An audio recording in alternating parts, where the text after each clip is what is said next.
Happy Hump Day to all of you, my awesome viewers, subscribers, fans, mods, members. Hope you all are doing well this week as we prepare for another installment of the GB Cast. Ben, Dark MatterWolf, what is happening? Hope you both are having a good Wednesday so far and a great week. Gonna get situated here real quick, get things ready to go. We got a couple topics we're gonna talk about. Some PS5 news, as well as later on, I'll just throw in my thoughts about this third episode of Superman and Lois. Spoiler free, of course. It's not a main topic, but it's just something I'll bring up most likely. And some changes coming to Twitch. By the way, thanks to Red. He mentioned it yesterday during his, Crew 2 stream, and I was interested about that, so we'll go over that. Some changes to Twitch in case you all are interested. I know this is YouTube, but changes to Twitch could eventually happen over on YouTube as well. And Kari also mentioned this in Discord. We have an awesome Discord community, by the way. Teenage Mutant Ninja Turtles, new game coming. Shredder's Revenge, we will talk about that. We also going to talk some Disney news with Disney CEO Bob Chapek. They did a kind of an investors call, and some people actually got to call in and ask questions. Two questions specifically. One about the firing of Gina Carano from The Mandalorian, and another were called in asking about why hasn't Kathleen Kennedy been fired yet. I'm going to talk about that story in just a moment, Dark MatterWolf. We'll see. Untouchable Raider Luke, Fat Chinese Gaming, how is it going? Good to see you all. Hope you all are doing well. So we got a few topics to go over today. The GB Cast, we do it 3 days a week, Monday, Wednesday, Friday, 12 p.m. Central, 6 p.m. UK.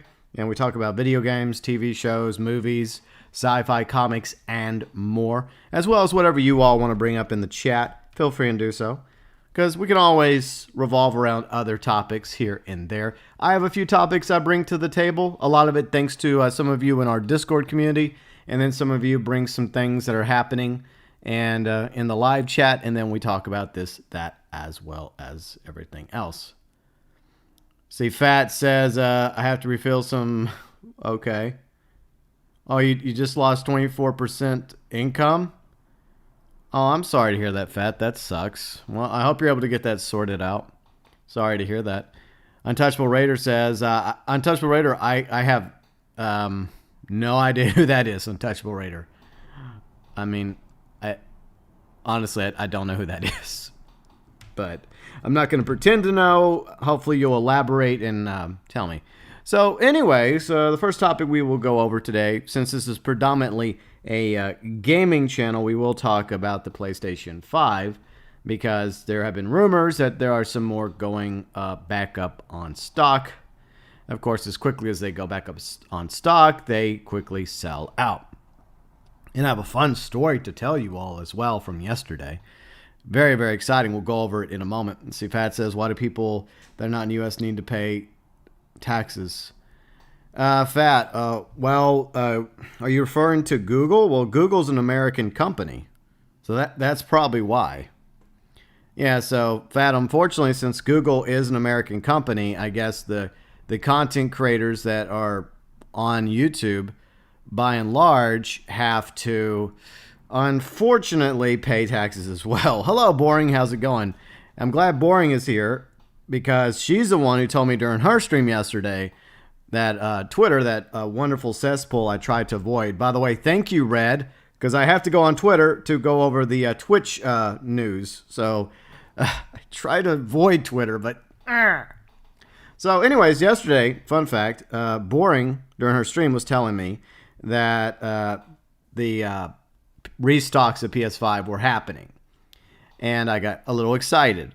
So that story is coming up very, very soon. But before we get to that story, I want to thank all of you for being here today, my awesome viewers, subscribers, fans, along with friends and mods, as well as our Super Chat heroes for March 2021, and our members, which include my very good friend Azralynn, along with ACG, Carrick over at ACG, Mike Lambert, the elite members, UG Outlaw, Belfast Gamer, Will, MeltNet, and honorable mentions to our junior members, ToykoTent, Conor, deforest Smith, Dark MatterWolf, Huttch Plays, Tommy Angelo Jr., Fat Chinese Gaming, who's in the chat, along with Brett, Ramking, and Antonio Aristotile.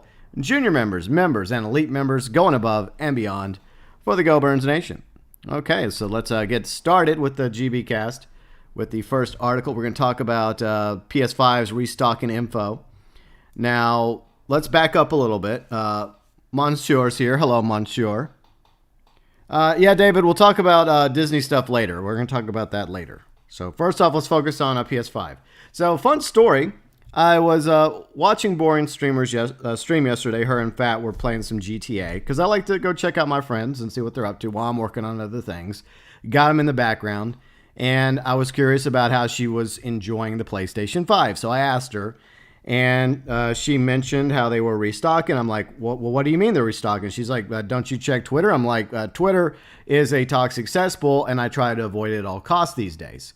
But she went on to tell me that different places, including GameStop, had more PS5s in stock. So I go to GameStop, and she is correct. There are actually Xbox Series X's and PS5s for sale online. Now, I couldn't buy a PS5 by itself. However, they did have a bundle, which was $730 US. Now, the price wasn't the issue for me. It was the bundle itself that now I'm kind of like hitting my head about. So it included Spider-Man Miles Morales, which I think also includes a remaster of the other Spider-Man game. And it also included a $20 gift card for GameStop, but it also included a game I really didn't care for. And I kind of wish I would have just not, I kind of wish I would just bit the bullet at the time because I had opportunity. Call of Duty Cold War. Obviously, I'm not really a Cold War fan. I'm not really a first-person shooter fan. And I hesitated to pre-order the PS5 bundle for $730 at GameStop when I had the opportunity to do so. As he says here, what's up, Seth? How you doing? And yeah, I did get a haircut. So that ties into the story. So I decided that I was going to go get a haircut. And then when I got back from my haircut, I would make a decision about whether or not to buy the bundle. And I guess on the way back, I made my mind up. I'm like, you know what? Worst case scenario, I could just give Call of Duty Cold War to somebody, or I could just sell it, or never play it, or maybe just play it out of boredom. Because, I have some friends that play Call of Duty Cold War. Guess what happened? I get home, I log back in to GameStop, and it's gone. Missed my opportunity. So I went on Red's stream. By the way, Red, he was streaming Crew 2 at the time, and I was complaining about it. I was also complaining about it in Discord. I'm like, I missed an opportunity. But I guess it just wasn't meant to be. Was not meant to be. But hello, Red. The 8-Bit Dinosaur's here. UG Outlaw's here as well. Good to see you. And Dark MatterWolf, this sucks. Worked and watch later. I understand, Dark MatterWolf. Well, yeah, you can always watch later when it becomes a VOD or video. Okay, so Ben says, at least there were restocks. Yeah, see over here, there wasn't any restocks since launch. Well, that sucks.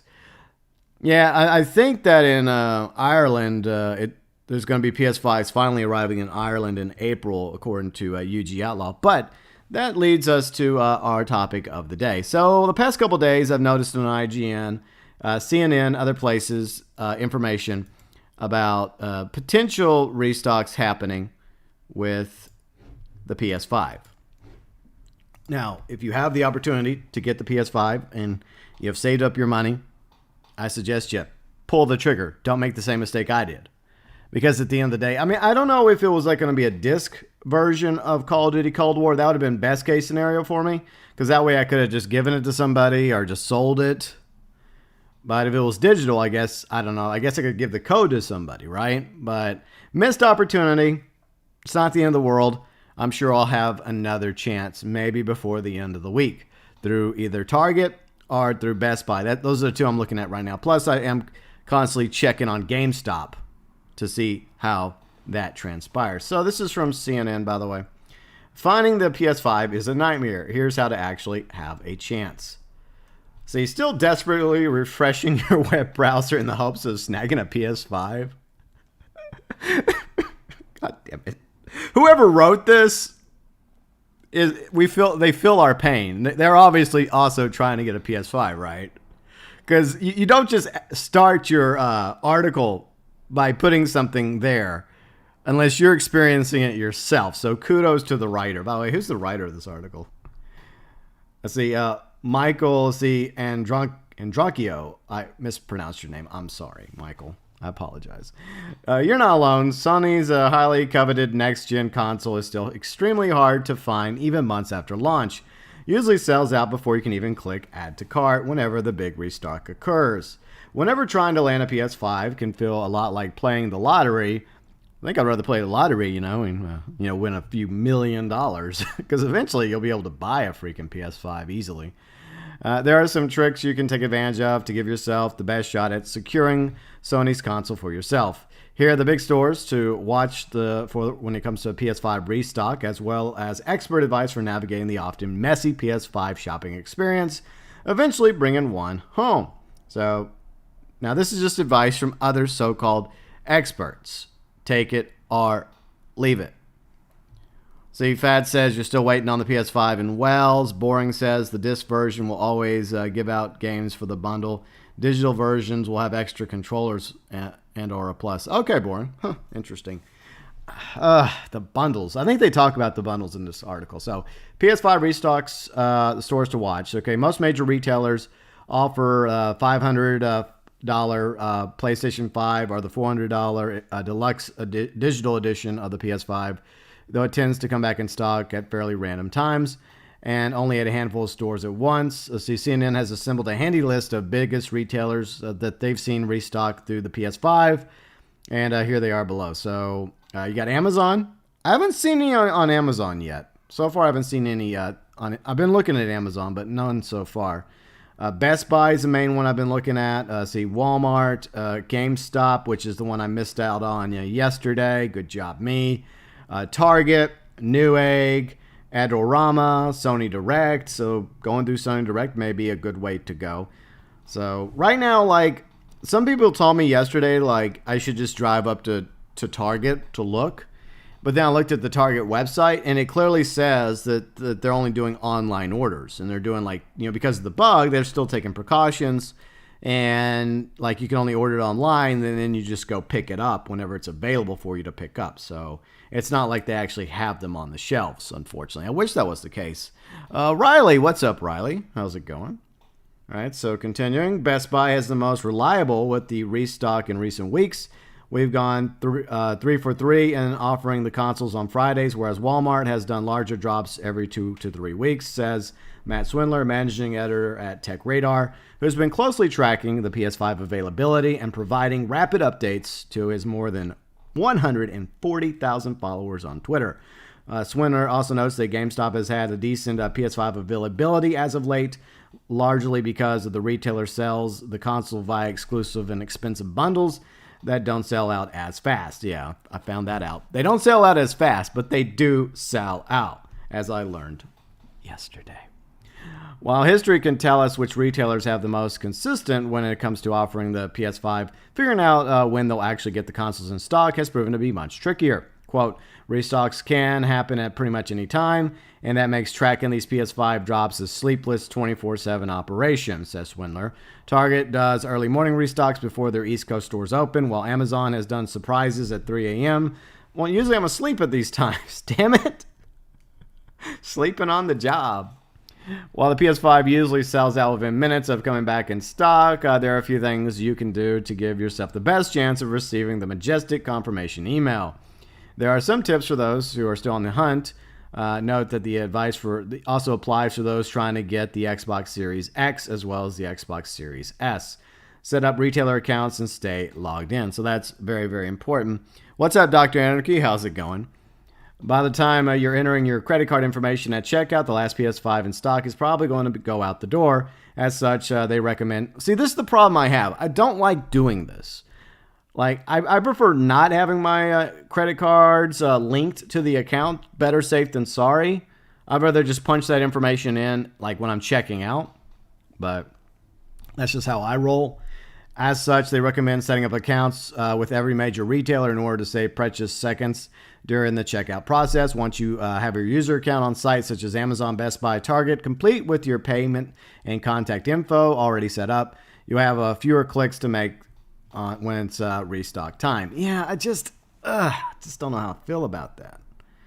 Avoid sketchy websites and resellers. Obviously, let's see. When you're hunting down the PS5, make sure you're going to a reputable retailer, such as the ones we've outlined above. According to Swindler, let's see, the sites including TechN, Cheap Game Center appear to be selling the PS5, but are either fraud operations or not fulfilling orders. Yeah, kind of avoid those, I would advise. Probably a good idea. You should also avoid buying the console on resale websites such as eBay, StockX, where scalpers are attempting to sell the PS5 anywhere from $700 to $1,400. Yeah, them damn dirty scalpers. Hate them. Hate them! Follow PS5 restock trackers and set up Twitter. No, fuck Twitter. I hate Twitter. I don't want to go back to Twitter. No. In our months of PS5 tracking, we found Twitter to be the most reliable and immediate source of PS5 restocks. Boring, could you just like DM me on Discord whenever they restock, or somebody on Twitter, so I don't have to step foot back up on that cesspool again, even though we're going to have to in a minute to go over some Twitch info? Thanks.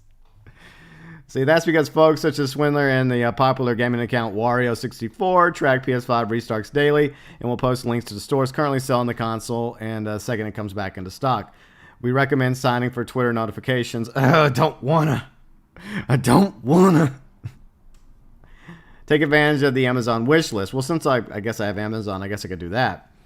One unique trick has been circulating around the web. It revolves around a PS5 on your Amazon wish list, which I've already done, by the way, and then moving it directly to your shopping cart once restocks occur.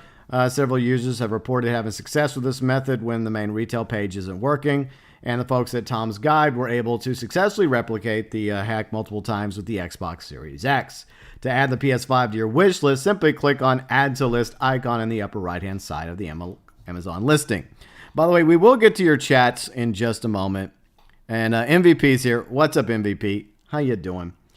All right, don't get discouraged. Online retail websites get extremely chaotic whenever PS5 comes back in stock, so don't lose hope if the console doesn't immediately appear to be available. Keep refreshing the page. Once the major restock occurs, you might just get lucky after a few attempts. And once again, for everybody looking for an Xbox Series X, you can kind of sort of follow the same guidelines here for Xbox Series X, because I'm eventually going to get a Series X as well. But at the moment, I'm more focused on getting... don't show me that bundle! No! I almost had that bundle yesterday. Damn it. Only missed by a fraction. I'm sorry. So yeah, this is the exact same bundle I was going to get at GameStop yesterday for $730 US. Shaking my head. Damn it. Some retailers, including GameStop, Newegg, Ant Online, okay, it's Ant Online, tend to sell PS5 as part of the expensive bundle as they have console in stock. PS5 bundle prices can be eye-watering at first glance, such as the $779 Newegg bundle with 3 games and extra controller, but they also sell out much more slowly. See, that's why the bundles might be the way to go. Let's see, Kari, what's up, Kari? How you doing? With that in mind, it's worth considering a bundle if it occurs stuff where you're going to buy the PS5 anyways. Make sure that the prices in those extra games and controllers add up to roughly what you'd paid for each separately. Last thing you should do is pay... Well, I mean, I guess at the end of the day, even the bundle is better than what the scalpers are offering. If you think about this, right? Let's just think about this for a moment, right? The scalpers are going like, you know, at least between, what, $700 to $1,400 just for a PS5. At least with these bundles, you're getting some video games, you're getting some gift cards, you're getting an extra controller, and it's always nice to have an extra controller. So I feel like that this is still a better deal than the filthy stinking scalpers. So you know, that's another way to look at it. By the way, we will get to your chat in just a moment, I promise. All right, PS5 or digital? Well, that in the end, that's up to everybody. I mean, that choice is y'all's. I mean, I think that's pretty much it from this article. So we'll just go ahead and move on to y'all's topics and what you think about all this. So, I mean, at the end of the day, most of you probably already made up your mind whether to get the disc version or digital. I'm going to go with disc because I still have, obviously, a few video games that are on the PS4 that are disc. And it's just easier that way. Instead of having to rebuy the game, I'd rather just buy the disc version for $500 US or $700 plus as a bundle. So, still, the bundle, if you think about it, much better deal than going through a scalper. Plus, you seem to get more for that money. Once again, the article is from CNN, in case you are wondering. Okay, so back to the chat, and then we'll move on to the next topic. And let me know for Boring and Dr. Anarchy, how are you enjoying your PS5 so far? Because you're the only two I think of so far that has one. See, Argos gets drops around 3 a.m. Your wife got a PS5 from Argos around 3 a.m. Nice, Dr. Anarchy. Very nice. Fat. Twitter isn't that bad, GB. You serious? Anyways, Boring, you're welcome to join our Discord. And I think Boring has a Discord now, and Yuji has a Discord. I want to join y'all's Discord, so if y'all could just send me some invites, I'll join your Discord. Unless you don't want me there. If you don't want me there, fine. I'll be like, fine. No problem. No worries. Because I do want to... I'm not selfish, but there's been a few Discords I regretted being in, so I want to be very hesitant about which Discords... it takes a few minutes. Boring. We have Red and I and Shotgun. We've had to put some precautions in place. But once you're in Discord, Red or myself will give you access. We'll give you artisan status along with citizenship status. That way you can post your videos, your live streams in my Discord community. You're always welcome to do that, by the way. So feel free to do that. All right, where did we leave off? Let's see the Xbox Series X. There's plenty in Ireland. Well, Yuji, maybe you can do like a trade deal, right? You can pick up a Series X, and you can find somebody that really wants a Series X as a PS5. And you'd be like, hey, would you like a Series X? And they're like, hey, would you like a PS5? Then you can do like a sneaky trade in a dark alley somewhere. Yuji says, on Amazon UK, I saw a PS5 for about 2,000 euros. Ouch. Screw that. Boring's in our Discord. We've had some very, very nasty apples in our Discord we've had to boot out. So we had to set up certain precautions in our Discord community. But we do have an awesome Discord community. It's about, I think, 10 minutes, a 10-minute wait, Boring. So I'm sorry about that. See, Red says, Yuji, I don't get the thing. This isn't a big deal for me. It's good to have. Yeah, I mean, a lot of people are still patiently waiting for it to become readily available for everybody else. And at the end of the day, everyone's going to get one whenever they get one. So that's the cool thing about it. There will be enough sooner or later. All right, I'm going to go ahead and give you, artisan PlayStation status. All right, so I went ahead and I gave you all the different perks and benefits since you are a content creator. So there you go. All right. So you should be able to navigate through our Discord soon. Very, very soon. It's okay, Boring. But I mean, right now I'm interacting through the live chat of the YouTube anyways. So that's how I do it during the GBcast. Ruben's here. Hello, Ruben. How's it going? I'll join your Discord server. Okay, I'll join your Discord server. I will join Boring's Discord server. I will join Yuji's Discord server. But I think that's everybody's Discord server that I know. So some of the other Discord servers out there, I probably don't want to join. I'm probably better off not joining. So I feel like the good news is I think that for those that are wanting a PS5 or an Xbox Series X, they're going to become more readily available as the month progresses from March to April. And hopefully they become a regular thing. And the scalpers are going to have no choice but to lower the prices of their PS5s and Xbox Series X's to something a lot more reasonable, like $600 instead of $500. I mean, I get it. You want to make a profit. I understand that, scalper scum, but you're being a little too delusional there. I'm sure there's some out of desperation, or they just have a ridiculous amount of money, probably both, have agreed to your terms and have paid the amount that you wanted for that PS5. It's supply and demand. I get it. And it's also the fault of these retailer websites for not having better security measures to deal with the scalper bots. So it's on them. It's on Best Buy. It's on Target. It's on Amazon. It's on all the others. That's their fault. But at the end of the day, I'm not going to capitulate to a fucking scalper, especially scalpers that are charging unreasonable prices for PS5. So that's not happening. So I'd rather pay $730 for a bundle from GameStop with them sweet GameStop stonks than a scalper. That's how I feel. See, Dr. Anarchy says now on PlayStation you can see who has a PS5, PS4. They have a PS5 icon or a PS4 icon next to their name. Yeah, I think that was a thing back in the day for like Xbox 360 and Xbox One players, I believe. I could be wrong about that. See, Boring says I got my PS5 from Walmart because they do mini drops at a time. Nice, Boring. Very nice. Yeah, I don't know. I mean, I try to avoid Walmart as well. See, Brad says, as long as those PS5 controllers aren't crap like the PS4 ones, I'm good.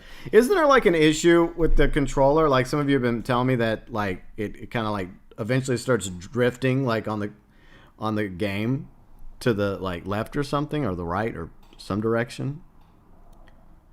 See, UGL, scalpers being reasonable. Wait, are you serious? Exactly, Yuji, exactly. Yeah, Maddie, hey Maddie, does anyone know what a meteorite mystery item unlocks? I think the meteorite. Oh, you mean the alien one? I mean, you have to do like a ton of. Don't you have to do like a ton of Smuggler's Run for the meteorite cell to occur? With the, I think it's like a ton of them, Maddie.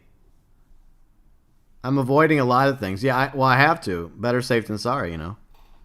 But anyways, so yeah, that's PS5 info for all of you that were wanting to know. I hope that anybody that wants a PS5 or an Xbox Series X, I hope that you get one sooner rather than later. The main reason why I'm getting one is because my PS4 Pro, as some of you know, went potato on me. And I've had to go back to my OG PS4. And I'm glad I still have my PS4. Still running fine. But I only had my PS4 Pro for like 2 years before it started crapping out on me.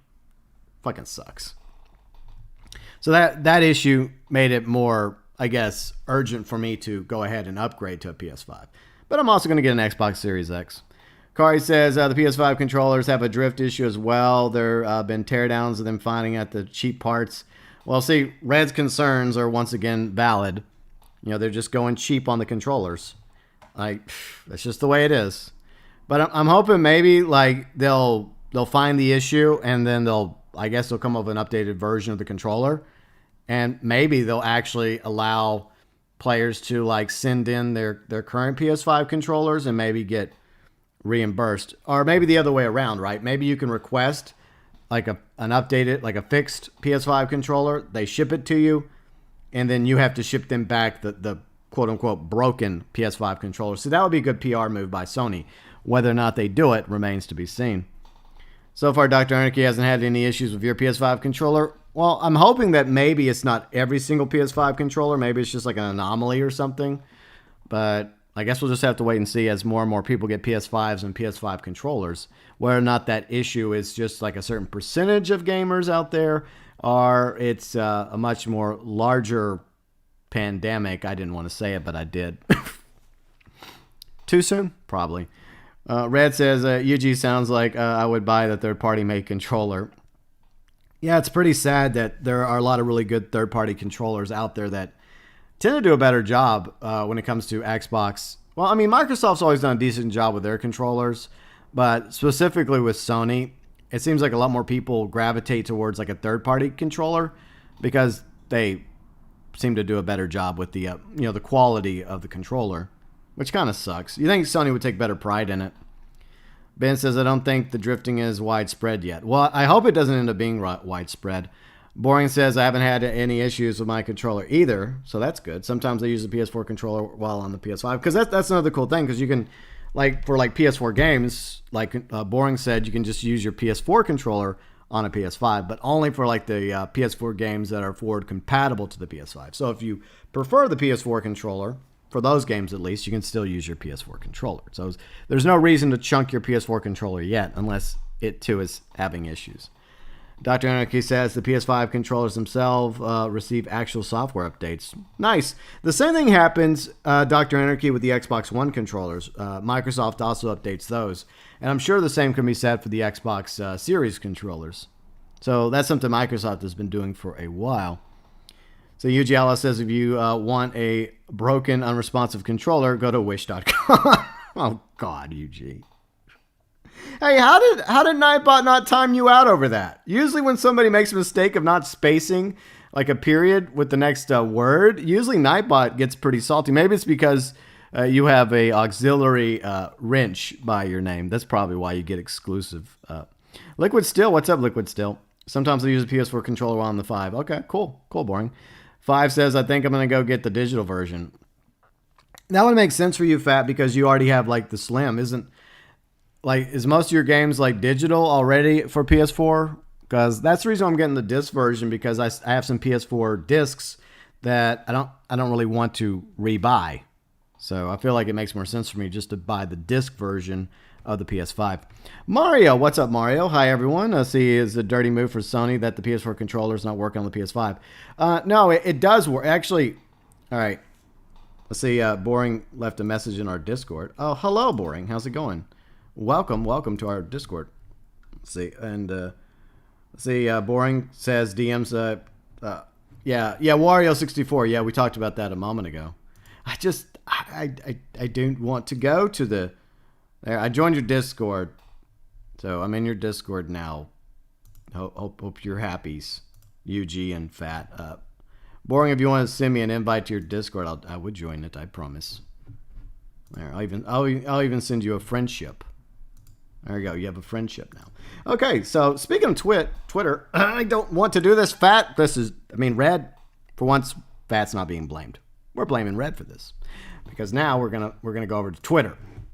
Even though I hate Twitter, and see, Red knows I hate Twitter, but Red was talking about something very interesting occurring over on Twitch that I want to discuss. So, as you can tell, I'm not even going to bother logging back into my Twitter account because I don't want to, but I want to go over this information. But thanks again to Red for letting me know about this. During his stream yesterday, he was streaming some Crew 2. He streams a lot of racing games, Red Dead, GTA.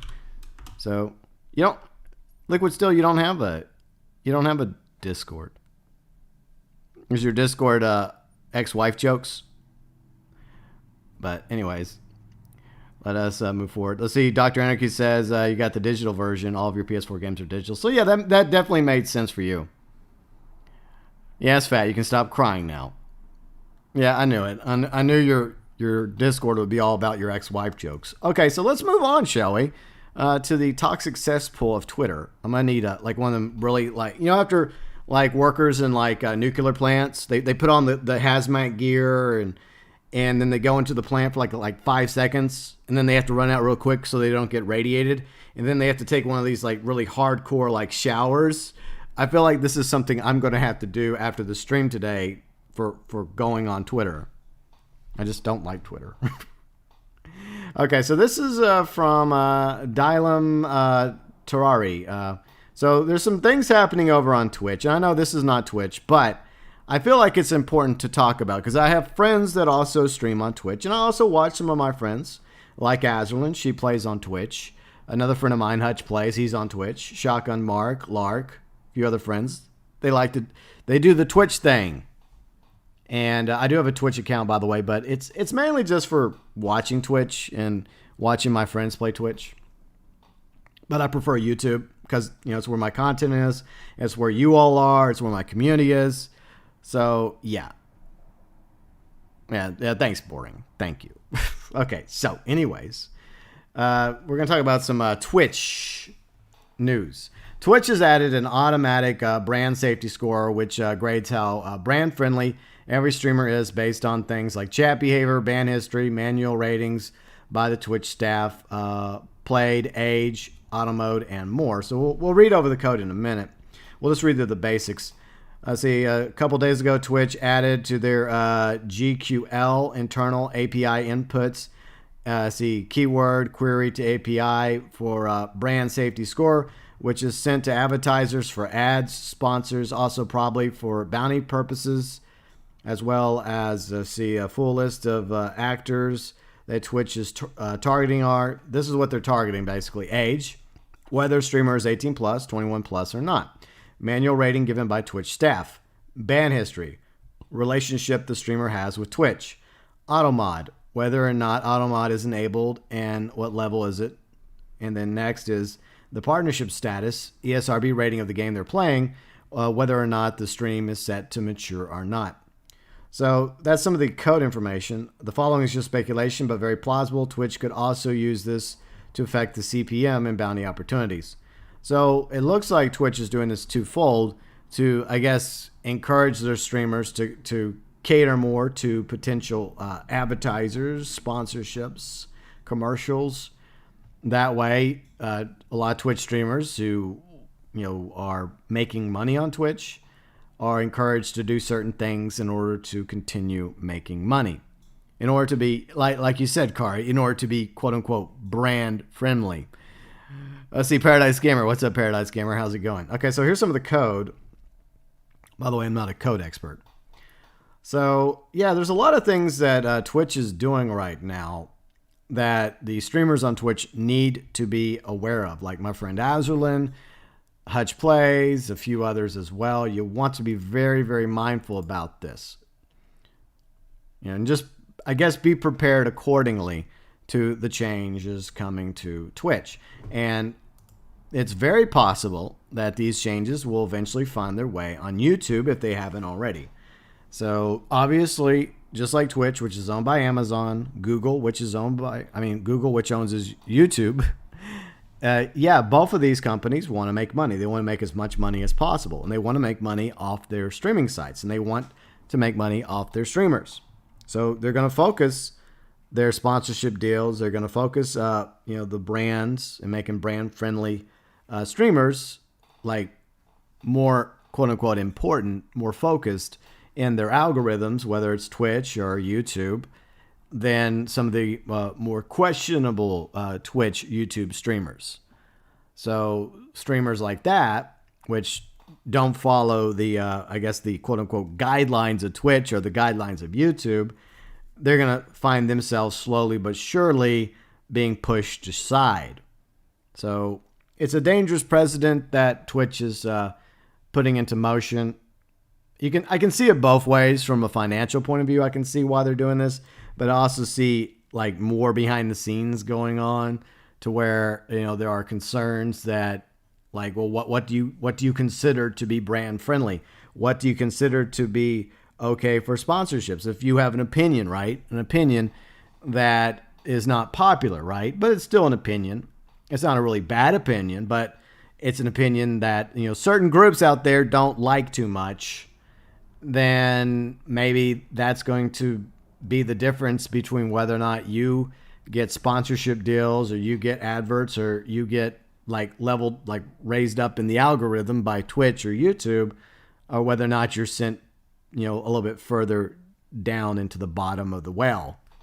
So this is definitely something that is concerning for a lot of streamers on both Twitch and I would say also on YouTube, because it would not surprise me if YouTube hasn't done this already. They're probably looking at this code. They're looking at what Twitch is doing, and it's most likely going to occur in very, very near future. So your thoughts, your views, and opinions about the future of Twitch and YouTube when it comes to certain changes they are making behind the scenes. So they're going to focus on whether or not a streamer is legal.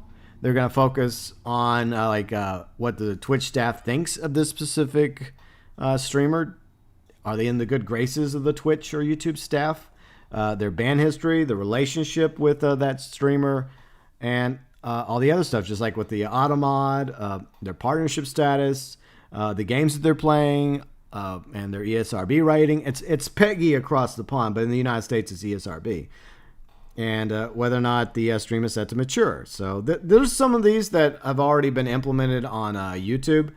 Like any channels that used to cover like younger content, those channels have been kind of,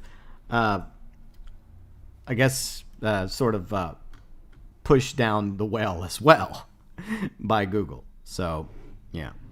It's just something to be mindful of. Unfortunately, I mean, the sad realities is streamers on Twitch and YouTube, even if we disagree with some of the choices Amazon and Google make, we are at their mercy.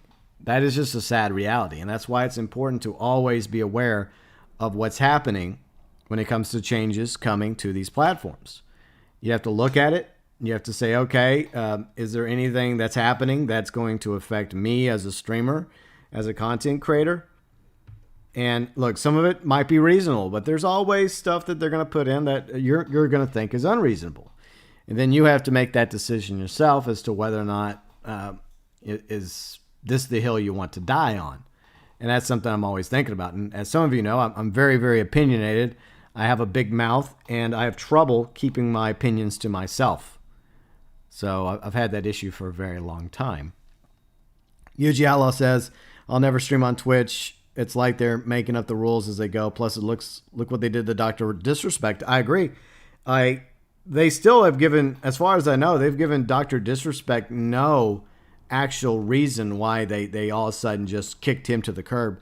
And bear in mind, Dr. Disrespect was one of their biggest streamers on Twitch. One of their biggest. And they just kicked him aside like he was nothing. And I'm willing to bet that Twitch was making some pretty nice money from advertising, from sponsorships, and all that financial benefits of having Dr. Disrespect on their platform.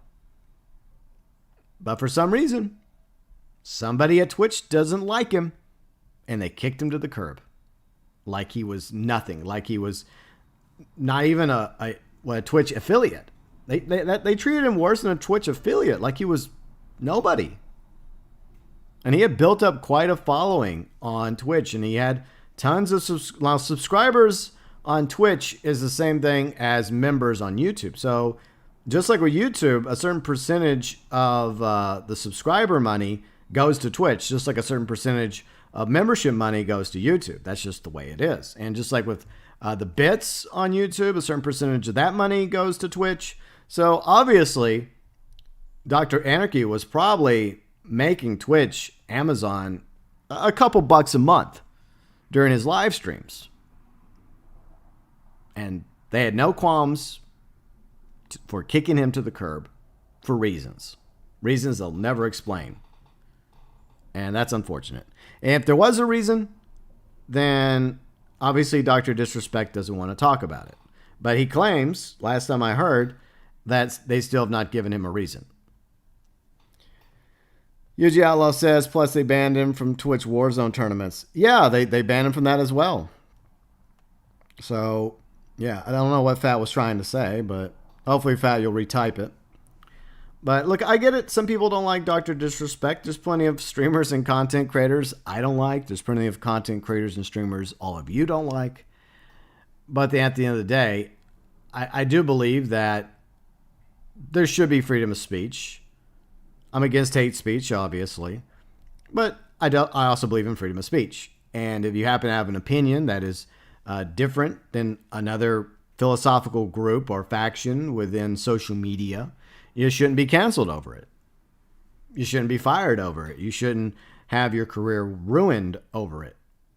And that's just something that really, really bothers me. And not just on Twitter, but throughout the rest of the social media.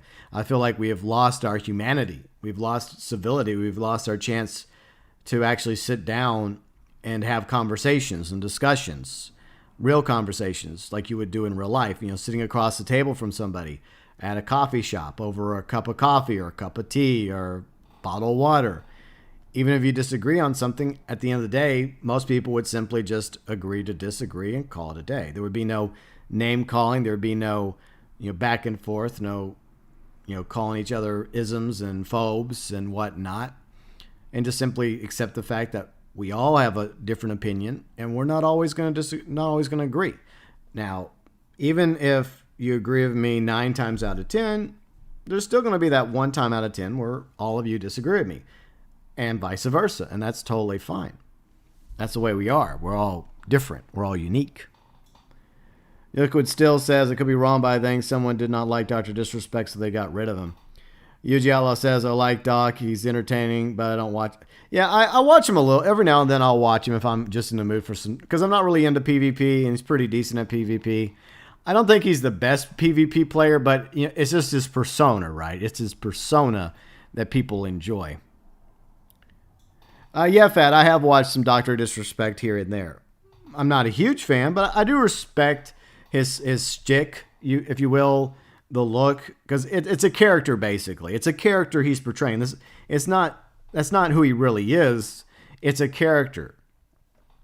So I like the over, I guess, how over the top he goes. I find it entertaining. Samari, what's up, Samari? Thanks. Yeah, it's one of my old New York Mets shirts because I do like the New York Mets.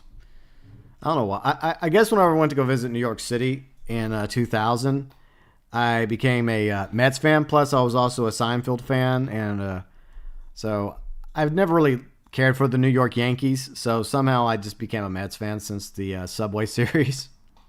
I know they're underdogs, but I kind of like underdogs.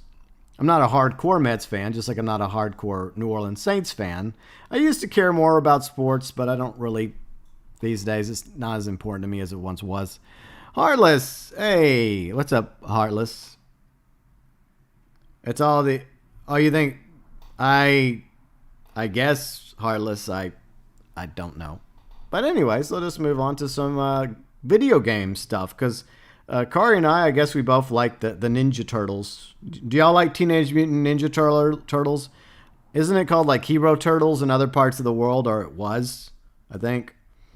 So, we are getting another Ninja Turtles game. I always say Ninja Turtles because it's easier just to say Ninja Turtles. Instead of Teenage Mutant Ninja Turtles, I've always just say Ninja Turtles. I just drop everything else. Let's see. I like Dr. Disrespect as well. I mean, he's entertaining. I will say that about him. And I think a lot of times he is making fun of himself as well. If you pay attention to some of the things he talks about, he goes over the top for a reason. Yeah, it's just a character he portrays. I don't think he's like that in real life. Teenage Mutant Ninja Turtles Shredder's Revenge. Let's see, UGL says Ninja Turtles. Okay, I'm listening. Yeah, so thanks again to Kari for posting this in our Discord. Let's see, Heroes in a Half Shell, Turtle Power. Tokyo's here. What's up, Tokyo? Let's see another live stream, another lunch break. Well, I hope you're having a good lunch break so far, Tokyo. Teenage Mutant Ninja Turtles Shredder's Revenge features groundbreaking gameplay rooted in the timeless classic brawling mechanics.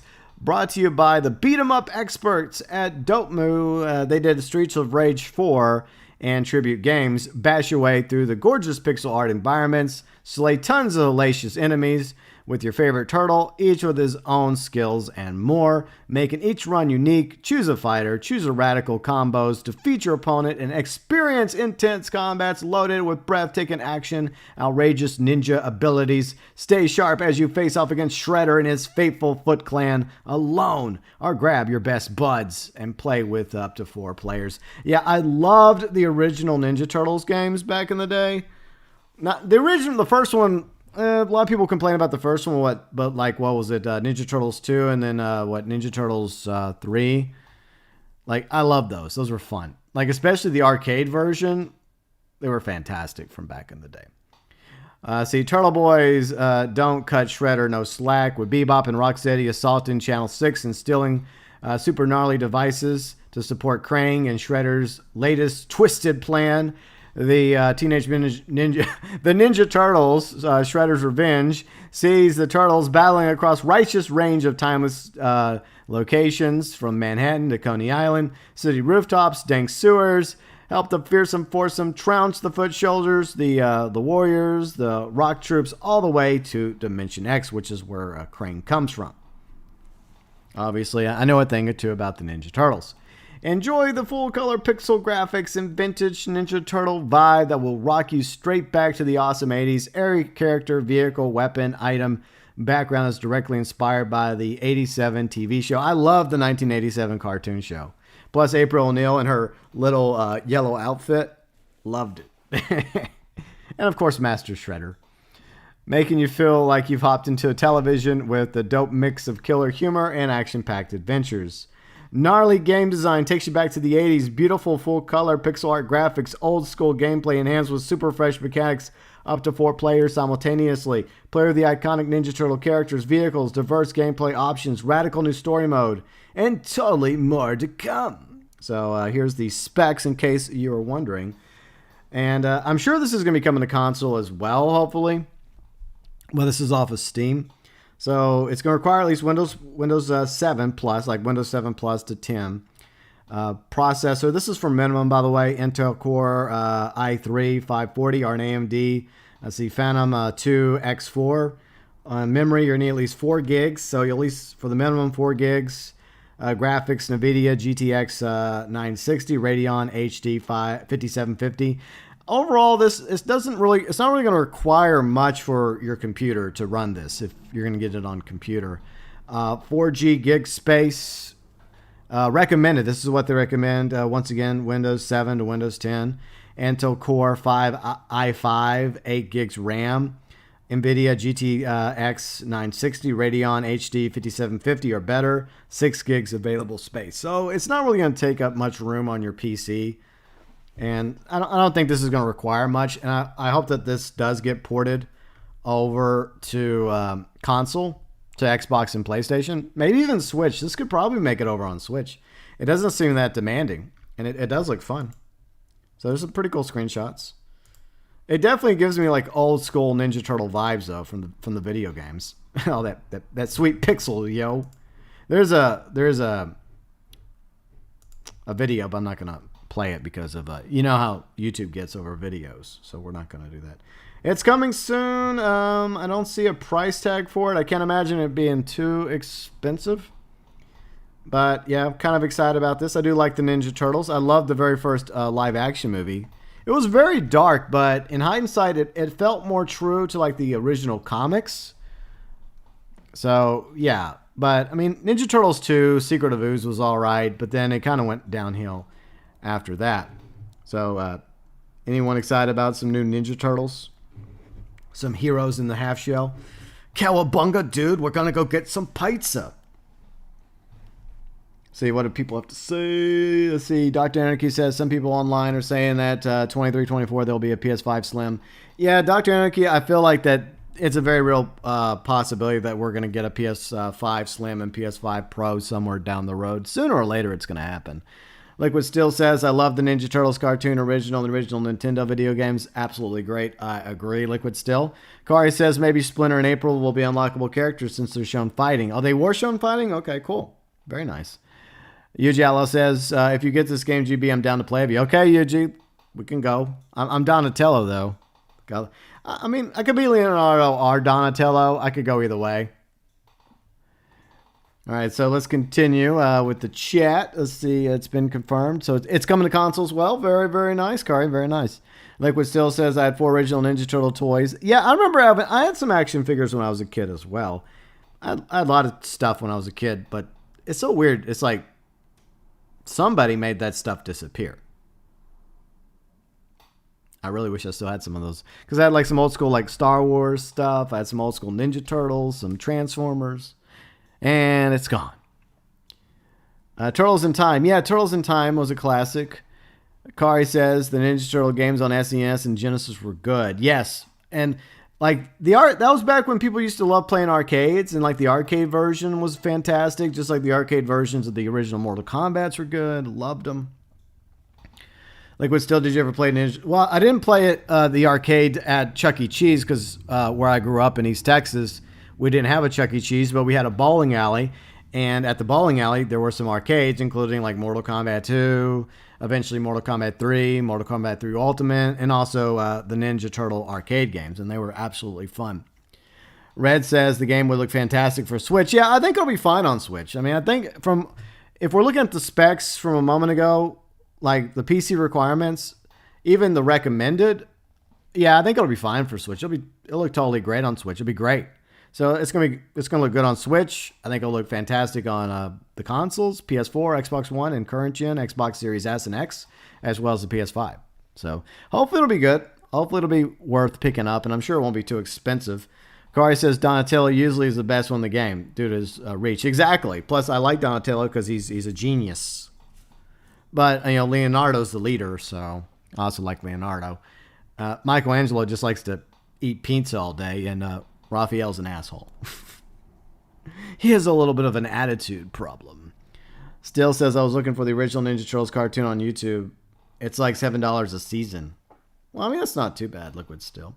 Angela, no Red Dead today? Well, on Monday, Wednesday, Fridays, we do the GB Cast, where we go over gaming news, TV shows, movies, along with comics, sci-fi information, and more. So that's what I do on Monday, Wednesdays, and Fridays. Plus, I'm a little pissed at Red Dead Online today. What else is new? I don't know if I want to talk about that or not, but I'm going to take a quick BRB.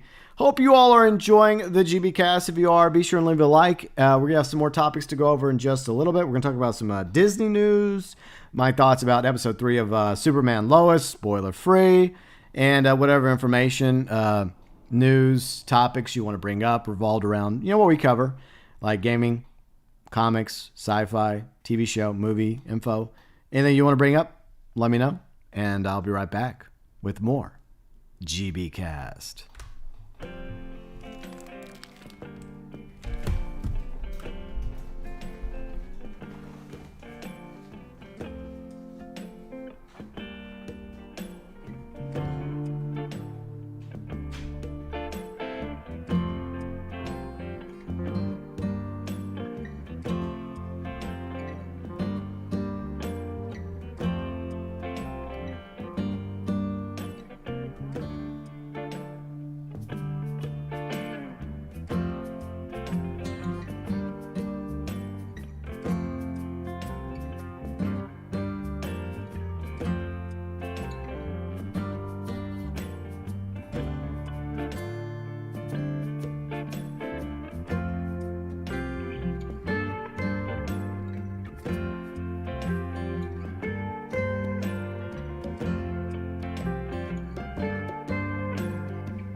All right, we are back with the GB Cast. I see Dr. Anarchy says to load a save file on Red Dead Redemption 2, it takes 23 seconds. That is nice on the PS5. UGLS says, hey, leave Raphael alone. Look, there's part of me that kind of likes Raphael. He does come across as too much of a jerk sometimes. By the way, I actually like Critters, and him talking trash about Critters in the original movie, that I was like, man, Critters is nice. I like Critters. Well, at least the first two movies was all right. All right, do y'all want me to move on to Disney, or do we want to talk about Red Dead? I was thinking about making it a video, but I already have another video I want to do for Thursday revolved around GTA. Would y'all like me just to throw up a live rant? Just my thoughts right now regarding Red Dead, or should I just save it? Because I'm willing to save it, but if you all want me to talk about it, I'll talk about it. I'm just going to enjoy my smoothie. Talk amongst yourselves. Hey, Sinister, how's it going?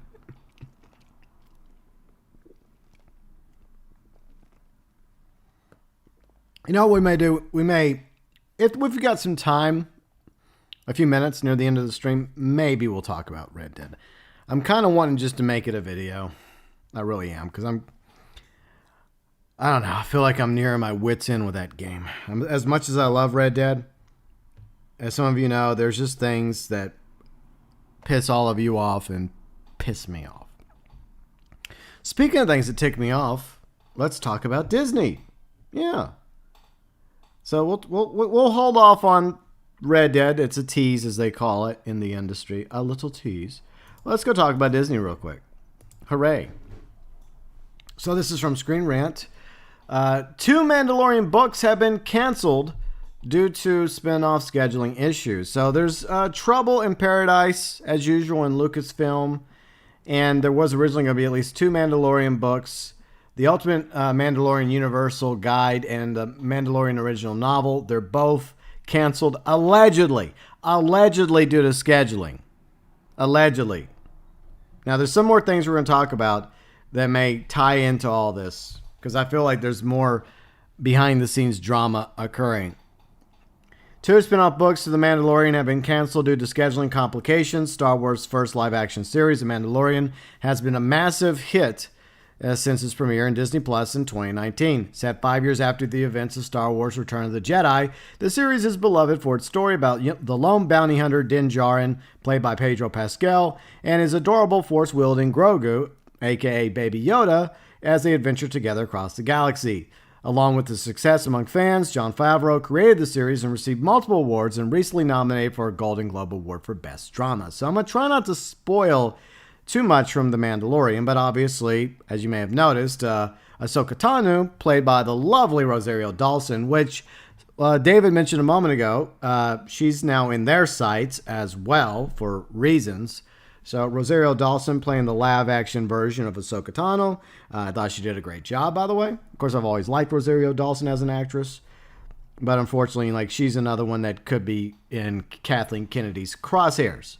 So, like I said, there's a lot of actual toxic drama happening behind the scenes at Lucasfilm. So this happened with an investment meeting. By the way, this is from Deadline.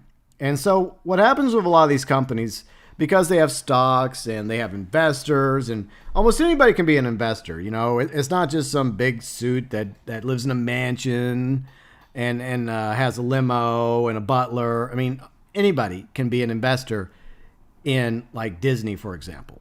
As long as you have enough money to buy stock, you can be an investor. Even if it's just a little bit of stock, you can still be an investor. And you can still do these annual investment meetings. Now, a lot of times they do it in person, where you get to go to, like, I guess, Disney. And or you can just simply, in the age of the internet, just watch it. And that's the way it is right now because of the bug, right? So they had this investment meeting with the CEO, Bob Chapek. And during the meeting, they actually allow for like 30 minutes for people to call in. Like, investors have the opportunity to call in and ask Bob Chapek a question. And it's quite interesting. By the way, hello, Maddie, and hello, Fire. Hope you both are doing well. We'll get back to chat in a minute. 2 people actually asked questions that a lot of us are asking. A lot of us Star Wars fans. So Disney CEO Bob Chapek asked about Gina Carano's firing, says he doesn't see the company as left or right-leaning. So he deflected the fucking question. Typical. So we'll read over exactly his response, as well as another person, another investor from Texas, the Lone Star State, called in regarding Kathleen Kennedy. CEO of Disney, Bob Chapek, Tuesday said he doesn't really see Disney as characterizing itself as a left or right-leaning company, responding to shareholders accusing the Hollywood and company of double standard for firing Gina Carano from The Mandalorian because she's conservative. For the record, she's never openly claimed to be conservative. She just has opinions that certain groups don't agree with, and therefore she must be canceled and she must have her entire life ruined because reasons. Now, allegedly, I don't know. It's just so annoying. They accuse her of being a transphobe, which was not true. They could never prove it just because she didn't want to put pronouns in the name of her Twitter account, for crying out loud. And she even came out and said she wasn't transphobic. And then she does a comparison between a very, very bad event that happened in World War II, and she uses it as a warning for the world we're living in to stop dehumanizing each other and to stop canceling each other because it could lead to a slippery slope and history repeating itself. That's what she got canceled over. There was nothing anti-Semitic at all about what she said. Yet, at the same time, Pedro Pascal, who plays Din Djarin, the Mandalorian, he did something similar, pointing towards Trump and Trump supporters, whether you like them or not, or whether you happen to be a Trump supporter or not, irrelevant. The point is, it was a double standard. Like, how can he get away with using that event to compare Trump supporters and Trump, yet Gina Carano is the one who gets fired? I'm just saying. So somebody asked Bob Chapek, is there actually a Disney blacklist when it comes to actors or actresses that happen to be, let's just say, conservative leaning, even if she's not conservative, because she's never claimed to be conservative, by the way. Chapek didn't speak to the Carano incident directly, but said Disney stands for values that are universal: respect, decency, integrity, inclusion, which can be debunked in numerous examples. So typical. This is just a PR answer, by the way. We seek to have the content that makes us reflect the rich diversity of the world we live in. I think the world that we all should live in harmony and peace. Now, look, on principle, I do agree with the things that Chapek said. Ideally, I would love it if these companies would not be political. I want them to be apolitical. Just make us product. Just make us content. Just entertain us. Whether it's Lucasfilm or Disney or Marvel Studios or any of the other studios in Hollywood that makes these TV shows and movies or comics or video games. I'd rather them all be apolitical and just focus on making good content and quality. And those of us that love their content, just like Fry from Futurama, shut up and take my money. That's all we want. The problem is a lot of these companies can't be apolitical. And I really wish they would. All right, so continuing, the actress was let go from the popular Lucasfilm and Disney series on Disney Plus after she took social media. Lucasfilm described it as abhorrent material compared to, and this is the thing. This is the hypocrisy right here.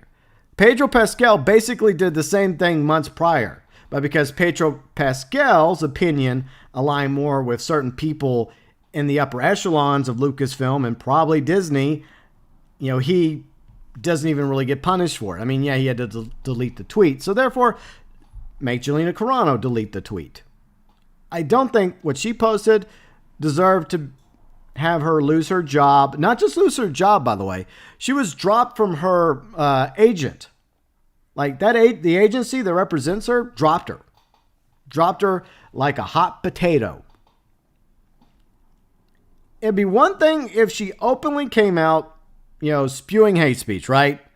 If she came out openly transphobic or anti-Semitic, then okay, because I'm anti-hate speech. But in both circumstances, that was not the case. Now, others can claim all day long till they're blue in the face that she did, but the facts don't back up those claims. And that's what we have to get past.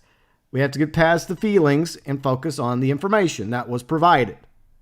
And the reality is that she came out and she said she's not.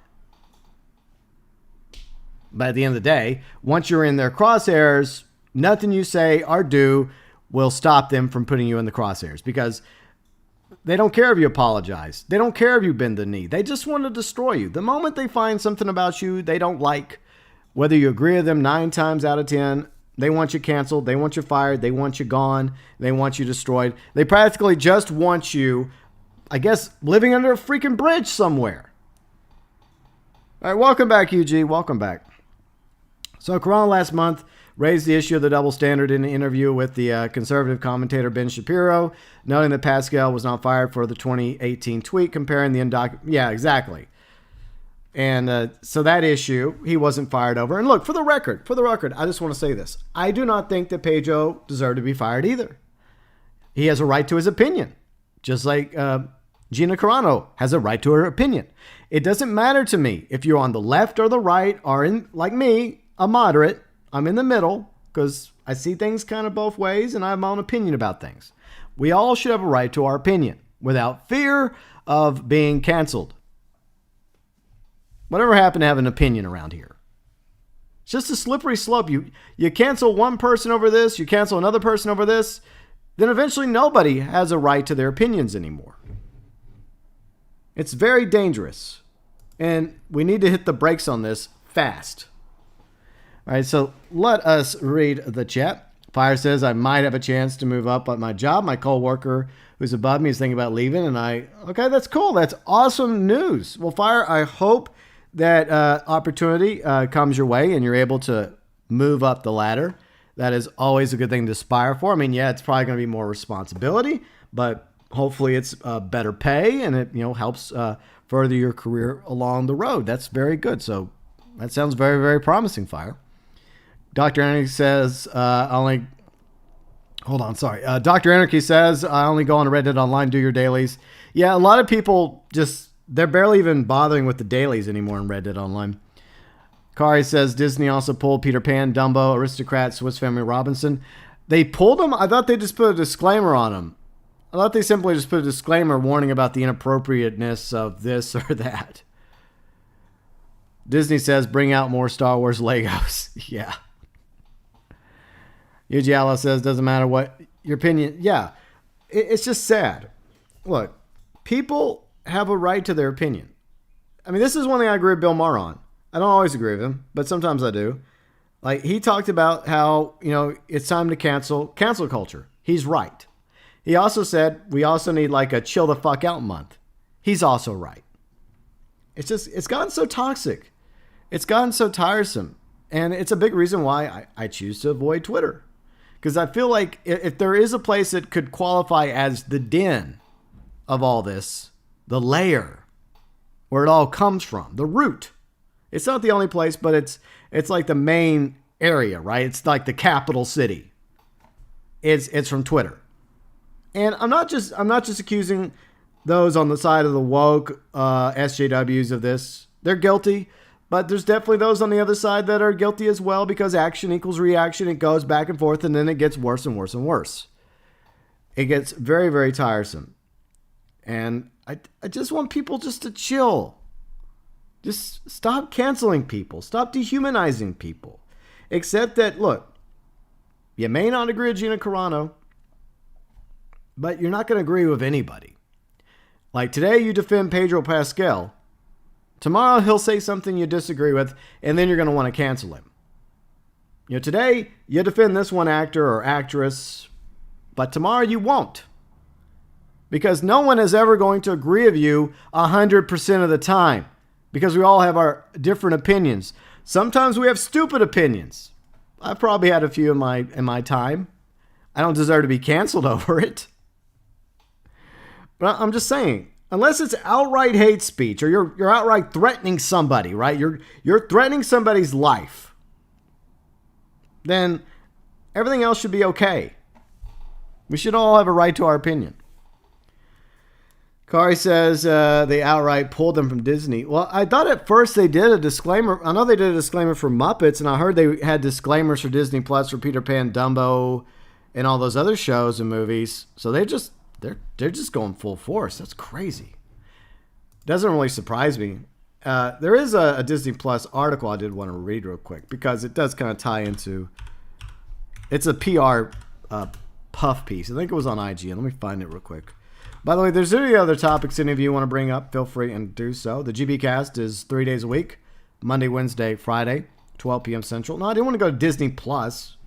I want to avoid Disney Plus.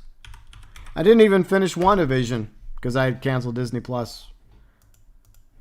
All right, let's see. Is that the new one? No, let me look at IGN real quick. But, I mean, it's just on principle. If they would have fired Pedro Pascal, I probably would have been just as pissed because I like Pedro Pascal. I think he's a good actor. I've liked him as the Mandalorian. He does quite well, for someone that's constantly wearing a helmet, right? Oh, so here it is. Here it is. I found it. Okay, I found it. So, Yuji Outlaw, I grew up to respect people's opinions even if I don't agree with them. Me too. Me too. And there's plenty of people I disagree with, but you know what? They have a right to their opinion. A lot of you disagree with me at times on things. You know what? I respect your opinion, even if you disagree with me, and even if I disagree with you. All right, so here's what Kari was talking about. Disney Plus removes Peter Pan, Dumbo from the kids' profiles. Well, looks like it's just from the kids' profiles. Disney Plus has removed access on kids' profiles. So if it's just an adult account, maybe it's still okay for you to watch. But these used to be kids' shows. I mean, these movies were focused on kids. But, I mean, yeah. Is there some spicy stuff in these two movies specifically? A little. But there should be like a disclaimer, right? Just a disclaimer like, look, this is from a different time. This was more acceptable back then. This isn't really acceptable now. That's all you got to do. ToykoTent says, GB, have you seen the trailer for the movie Nobody? Check it out. Yeah, it has what Bob Odenkirk on it.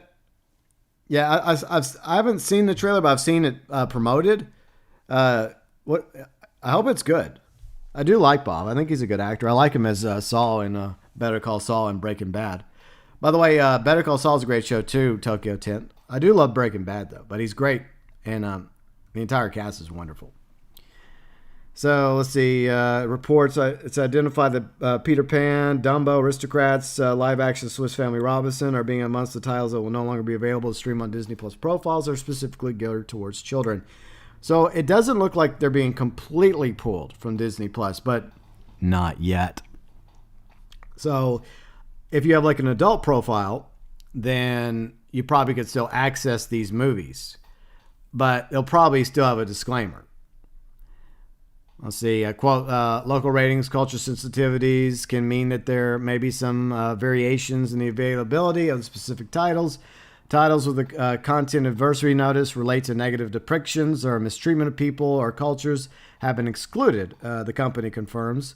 These exclusions apply to children's accounts only, meaning that they identify titles will remain in the Disney Plus library for regular accounts. So regular accounts, you'll still have access to them. I always felt weird about quote-unquote children's accounts anyways, but I get it. It's Disney Plus, and, parents, they can't control everything their kid watches on Disney Plus or Netflix, and so I guess there's certain safeguards in place that's why they allow their kids to have a kids account. That way the kids can log into that account and watch stuff that is, I guess, okay with kids. Because especially like Netflix, there's some things you don't want your kid to watch on Netflix. This announcement comes shortly after the Walt Disney Company launched Stories Matter initiative as part of the effort. The company drafted a group of experts to advise and assess the content, ensure that the accurate represents the global audiences on the site. Disney has also included examples of the disclaimers. Disclaimer reads, program includes, okay, we read that a moment ago. So instead of removing the content, they're simply just making it to where kids will not access it. Champ, what's up, Champ? I'll give my thoughts about episode 3 of Superman and Lois in just a moment, once we're done here with Disney. So I do have some thoughts about episode 3, which aired last night. Spoiler free, of course.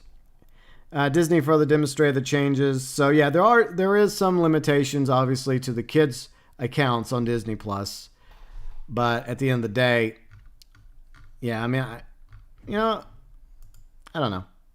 There's definitely some things in Dumbo and those movies that, looking back, you're just like, ugh, that doesn't fly very well. Even before all this, I kind of would sit back going like, yeah, that doesn't look very appropriate now, doesn't it? It's always like this middle ground you're trying to find. All right, so they did mention something about Disney Plus subscriptions. I came across that article. That was the one I was looking for. Like how it had like over 100 million. I wanted to talk about that. Where the heck is it? Where is it? I don't see it.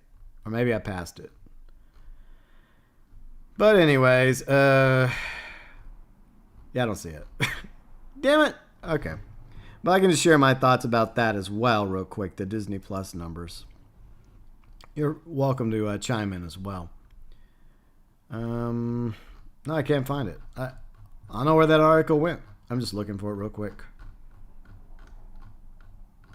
But, I mean, I can understand there's certain content as a parent you wouldn't want your kids to see on a streaming service. So I get the safeguards.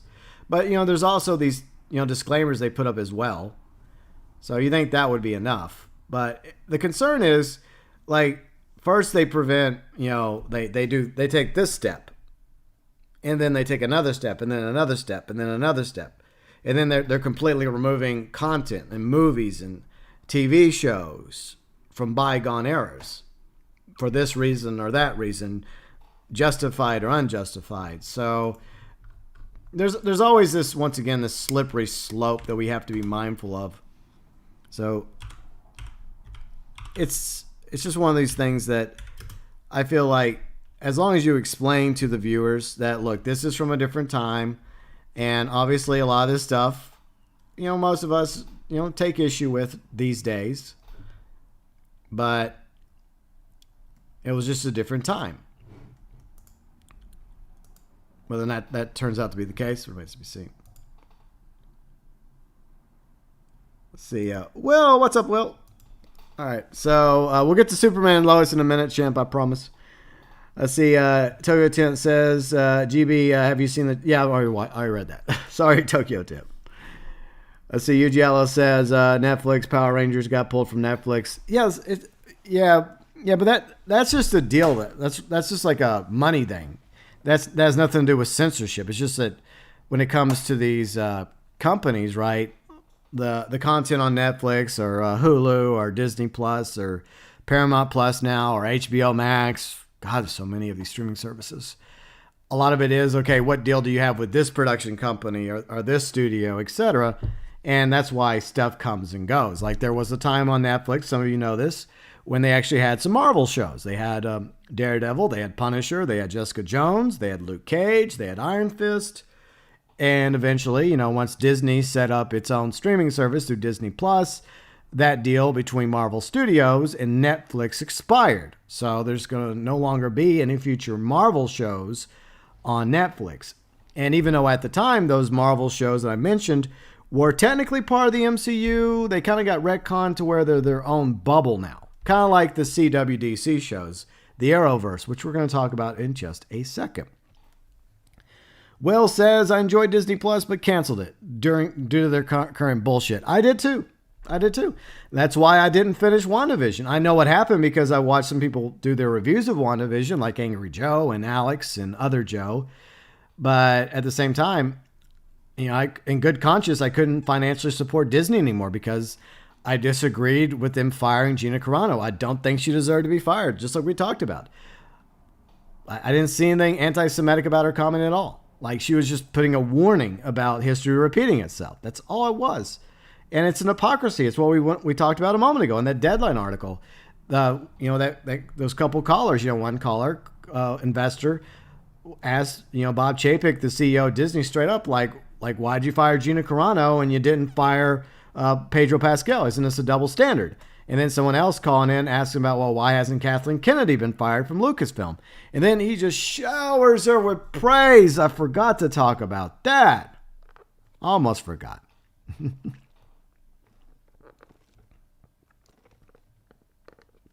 So twice now, CEO of Disney, Bob Chapek, has praised Kathleen Kennedy. All right, see you later, UG Outlaw. Thanks for hanging out with us today. I'll be wrapping up my stream in about 30 minutes. So we got about 30 more minutes and we'll call it a day. But let us talk about Bob Chapek praising Kathleen Kennedy, because that's something else I wanted to get to. I'm glad I remembered. So let me go back to my history. And let's see, where's the article? Where is it? Because it's at the bottom of the article. That's Screen Rant. Is that it? Okay. All right. Un momento. But I hope you all are having a good Wednesday. Let me know what you all are up to. If there's any other topics you want to bring up in the last 30 minutes of the show, feel free and let me know. Okay, so here it is. Okay, we're going to go back to this Deadline article again. Backtracking a little. No, that's not the one I want. Okay, there we go. Okay, so along with that other investor call regarding Gina Carano, because we kind of went off on a little tangent there, there was another investor that got to call in to Bob Chapek during the investors call, and he asked specifically about Kathleen Kennedy, the head of Lucasfilm. And he asked, why hasn't Kathleen Kennedy been fired yet? And Bob Chapek basically, once again, showered Kathleen Kennedy with praise. He says, we're absolutely thrilled to have her in our company and to having Kathleen directing activities for the entire Lucasfilm operations for many years to come.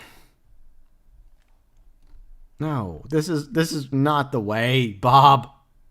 Bob, what are you doing? Bob, people don't like her. Oh, jeez. Like, why? Why? Just frustrates me. So either you can look at it two ways, right? You can look at it two ways.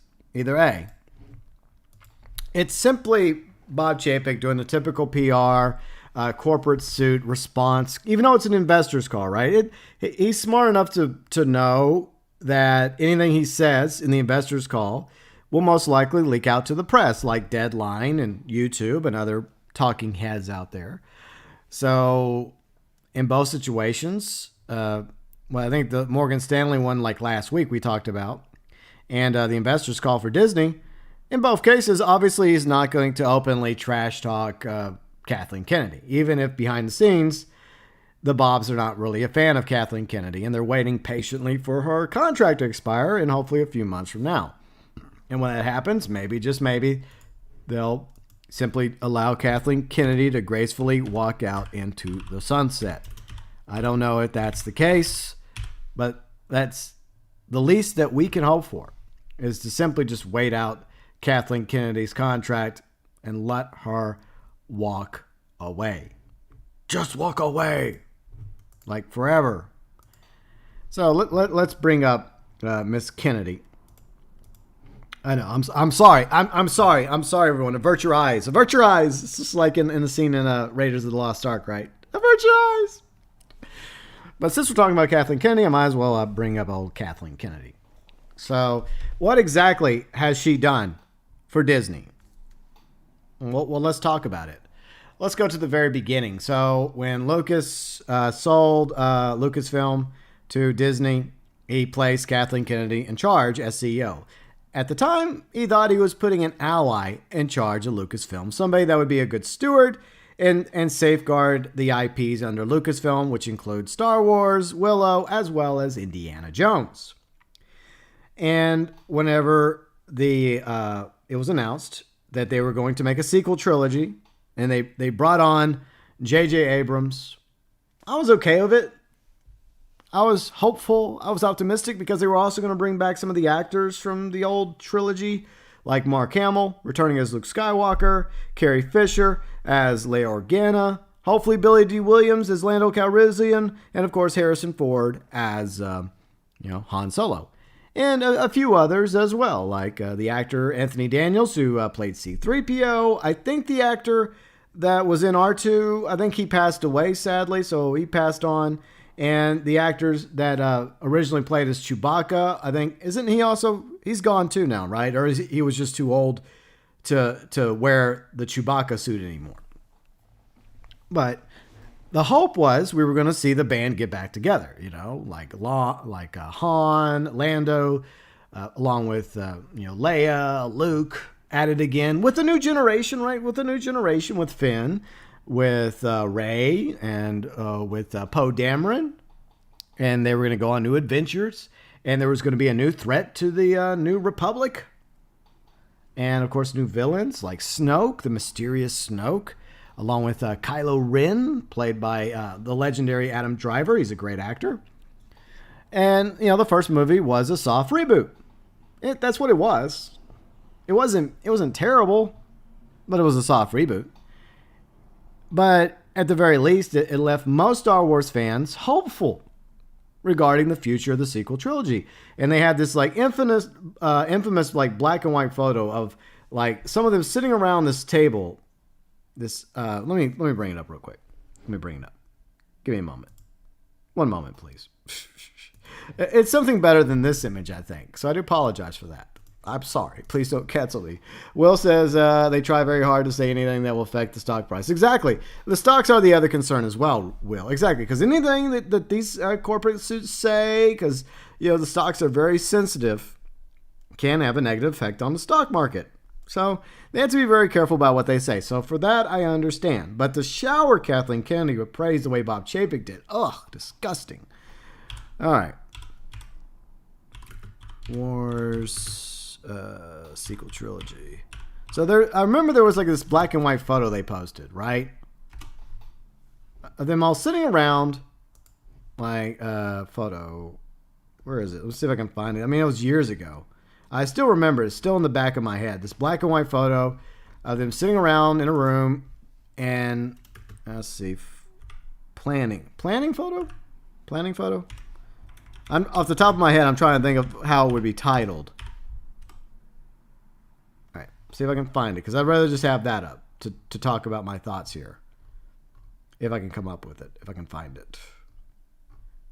But I'm sure some of you know what I'm talking about. You know what I'm referring to. There were several of them sitting around some nice couches and chairs.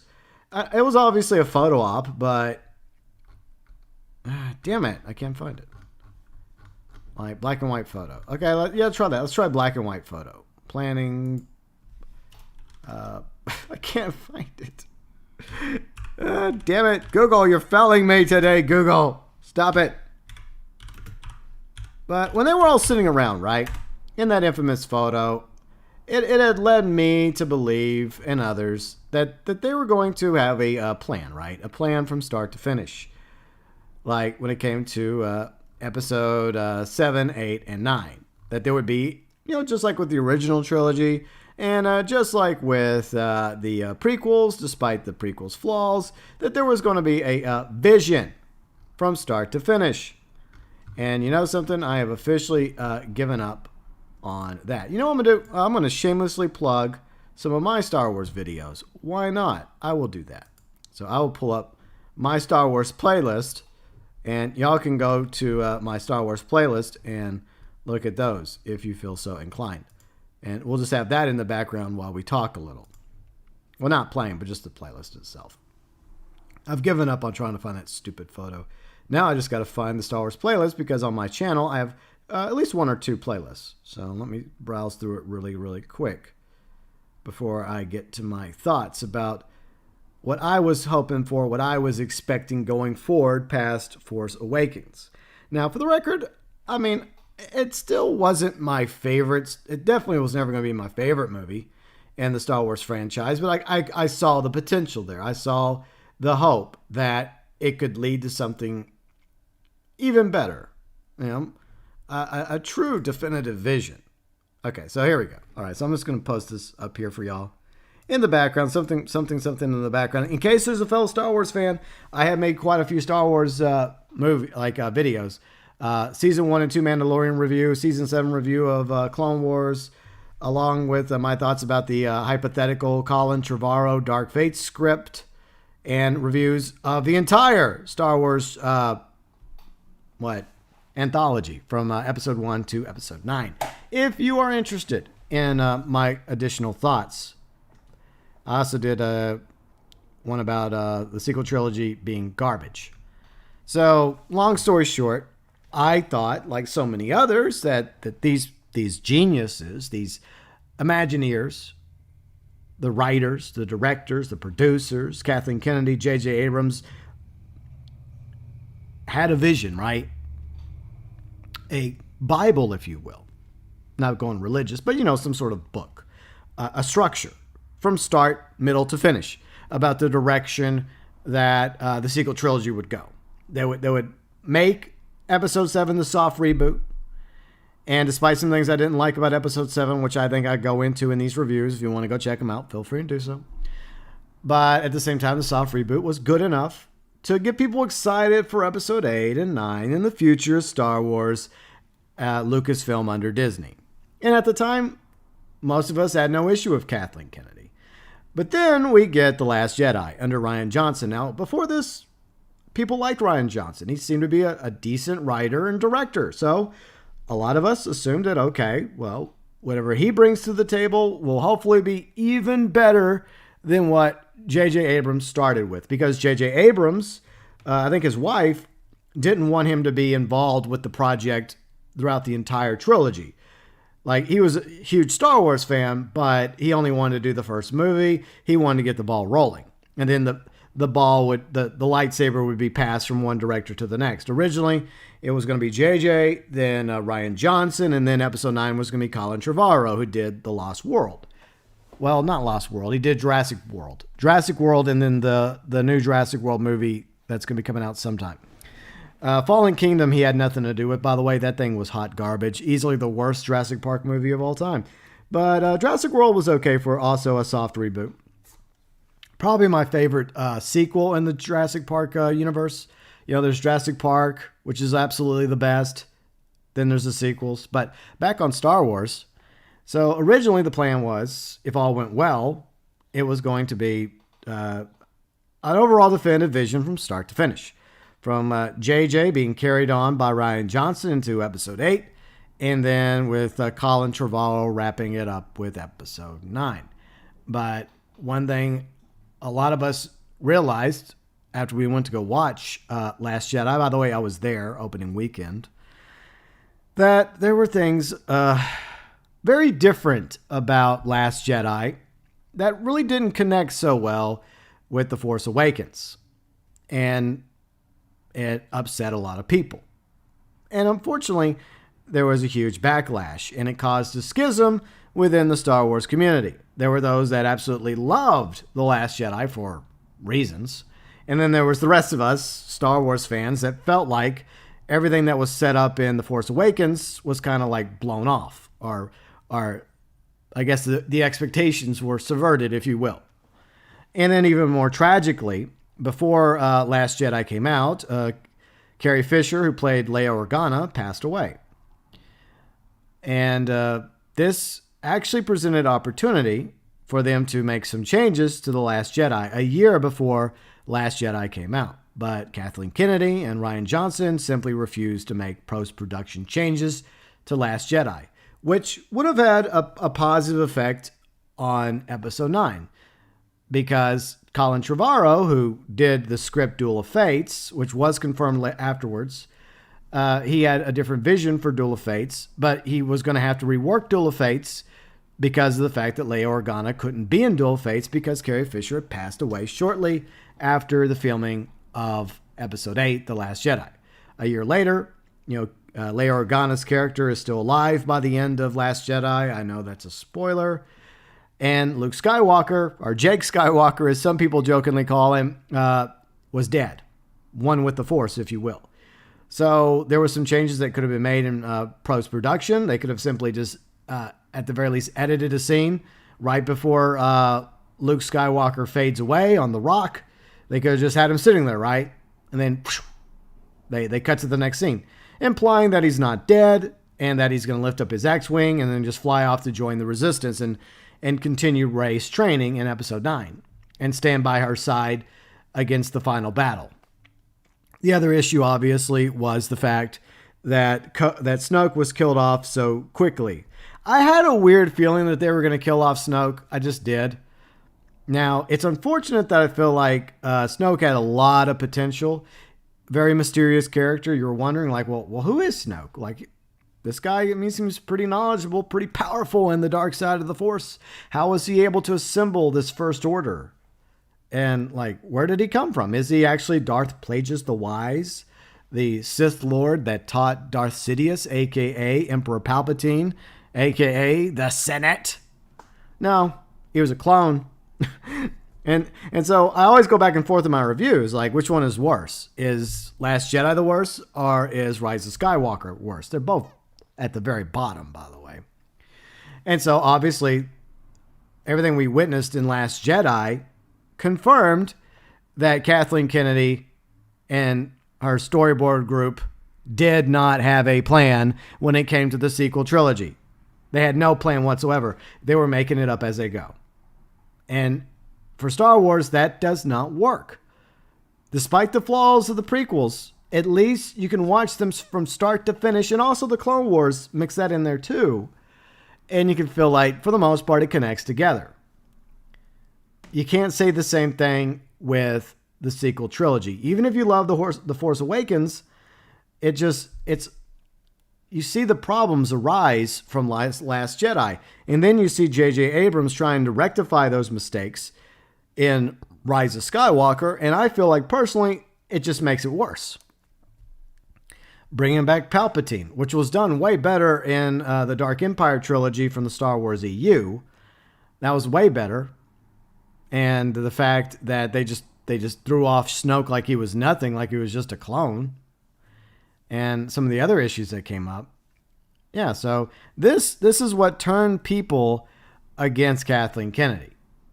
Because she ran Star Wars into the ground. And she's also been pushing, her own agenda. And she's also been meddling with Star Wars The Mandalorian. So people have their reasons for not liking Kathleen Kennedy. Plus, she had several directors fired. There was issue at first with Rogue One, even though for the most part Rogue One turned out all right. A lot of people like Rogue One, including myself, despite too many Easter eggs. There's just one too many Easter eggs in that movie, and there was way too many Easter eggs in Solo. And Solo was terrible. Originally there were two other guys that directed Solo. There was conflict between them and Kathleen Kennedy. She fired them. She brought in Ron Howard to, pick up the pieces. And the actor that plays Han Solo, young Han Solo, I just never could see him as a younger Han Solo. Like Danny Glover, okay, I could see him as a younger Lando. But I feel like that the writing for younger Lando could have been better. The same thing for most of the script. And there was just too many Easter eggs in Solo. And it was a very unnecessary movie. It was unnecessary. And it was a bomb. The only thing I liked about it was probably Emilia Clarke, because I like Emilia Clarke.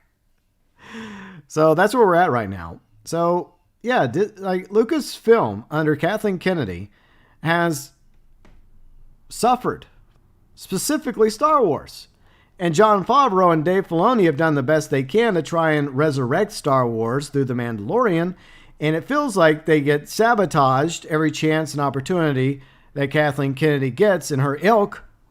And so, yeah, there's reason why Star Wars fans want Kathleen Kennedy gone, because the buck stops with her. She's at the top of Lucasfilm. Like, look, she can have her group that does High Republic. I know there's some people that like High Republic. Someone left some comments. Wolf, thank you for your comments, by the way, from Monday's GBcast. I'm glad you enjoy High Republic. That's fine. People have a right to enjoy High Republic. That's cool.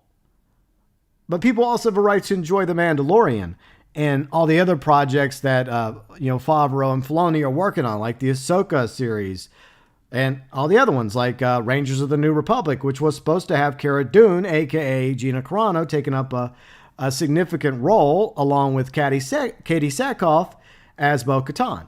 And I love Katie Sackhoff, by the way. So I was very excited about New Republic because I was hoping for like a Cara Dune, Bo-Katan team up. Them two together. Because I like Katie, I like Gina. I thought they've been fantastic together, their chemistry, and maybe even throw in Rosario Dawson, because I know she's going to be in her own Ahsoka miniseries, but throw her in there as well. So, but unfortunately, it does feel like things are starting to go downhill once again over at Lucasfilm when it comes to the future and the fate of Star Wars. All right, so let's go back to chat really quick. Will says the Hobbit sequels were great. There's recipe for success. Okay, I gotta disagree with you. And this goes back, Will, to what we were talking about a moment ago. I respect your opinion, Will. I do. I disagree with it, though. As a Lord of the Rings fan, I disagree. And originally, it was going to be Del Toro that directed the Hobbit movies. And originally, it was going to be 2 Hobbit movies. I felt like 2 was good enough. It was going to be an unexpected journey. And then they were going to wrap it up in the second half with There and Back Again. Obviously, some issues happened. Del Toro left the project. And then Peter Jackson, who was just going to be an executive producer along with his production company, he was forced to take the helm literally at the last minute to direct The Hobbits. Now, a lot of us were happy about that because he did fantastic as the director of Lord of the Rings. Fellowship, as well as Two Towers and Return of the King. He did great. Very faithful to those books. Bear in mind, each movie got a book, right? Each book got a movie.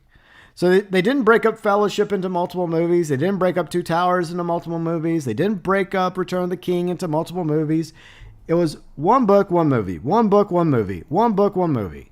The Hobbit is way smaller than any of the other books in Lord of the Rings. It is smaller than Fellowship. It is smaller than Two Towers. It is smaller than Return of the King.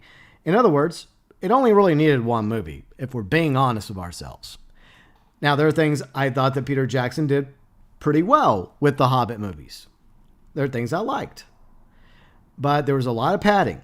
And it's not entirely his fault. So it's not entirely his fault. The studios went and, altered the deal just like Darth Vader did with Lando. I'm altering the deal. Pray I don't alter it any further. Because, like I said, originally it was only going to be 2 movies. Unexpected Journey, There and Back Again. But the studios wanted to cash grab the hell out of it. So they demanded 3 movies instead of 2, which left Peter Jackson and his writers flat-footed, right? So they had to add more stuff to the movies in order to make it, instead of a 2-movie, a trilogy. And that was the first mistake. Dark MatterWolf, welcome back, Dark MatterWolf. And there, like Critical Drinker did a really good video on it. I recommend you check out Critical Drinker's channel. He's fantastic, but he didn't really talk about this part. The fact that originally, yeah, I mean, there was a different director that was going to direct these, the original 2 movies for The Hobbit. Then he left, and then it went from 2 movies to 3 movies, and that really wasn't Peter Jackson's doing. So Peter Jackson, his writers, they had to flesh things out. They had to add new characters. They had to bring back in Legolas. Even though Legolas is not in The Hobbit, they brought him back. I mean, I like Legolas, but you could tell that despite all the makeup, Orlando Bloom was a little bit older looking in The Hobbit than he is in Lord of the Rings, because elves are supposed to be immortal. They're not supposed to age, but clearly you can see a difference. And there was too much video gamey stuff going on in the Hobbit films. And there was just things that were stretched out that were beyond ridiculous. So there could have been some, I know there's some people out there that have made some edits to the Hobbit films that have taken all their movies and edited it down to 1 movie to like, 3 hours, I think. And it actually works pretty well.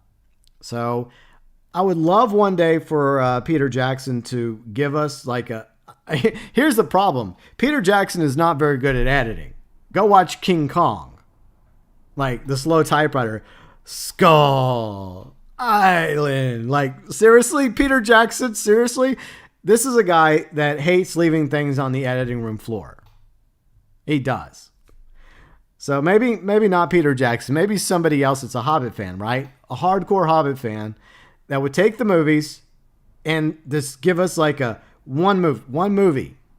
Edit out all the extra shit and just make it as close to the Hobbit book as possible. You know, throw out the council, right? Even though you get Saruman and you get Galadriel and you get freaking all of them. It's not necessary. That subplot is not in the Hobbit book. So you could throw that out. There's so much stuff you could toss out and you could make it a pretty good standalone movie. But the studios, the executives, wanted it to be as big of a cash grab as possible because of how popular the Lord of the Rings movies were. So obviously there's a huge dislike of the Hobbit movies. Now there's, once again, things I liked about it. Like, I thought Benedict Cumberbatch was great as Smaug. I love the scenes with Smaug. And most of the actors I was okay with. Even the actors that they added, well, except for that douchebag, Alfred? What was his... Think of the Children, the guy that was that guy, I hated him. Like, definitely cut him out of the movie. Like, they gave him too much screen time in the 3rd movie, in the Battle of the 5 Armies. And there was so much CGI. And in the extended edition of Battle of the 5 Armies, and this is one thing that really pissed me off, because I love the original Hobbit, is that the dwarves and the elves do not fight. There is a standoff. There is a little bit of a friction between elves and dwarves, but they don't fight.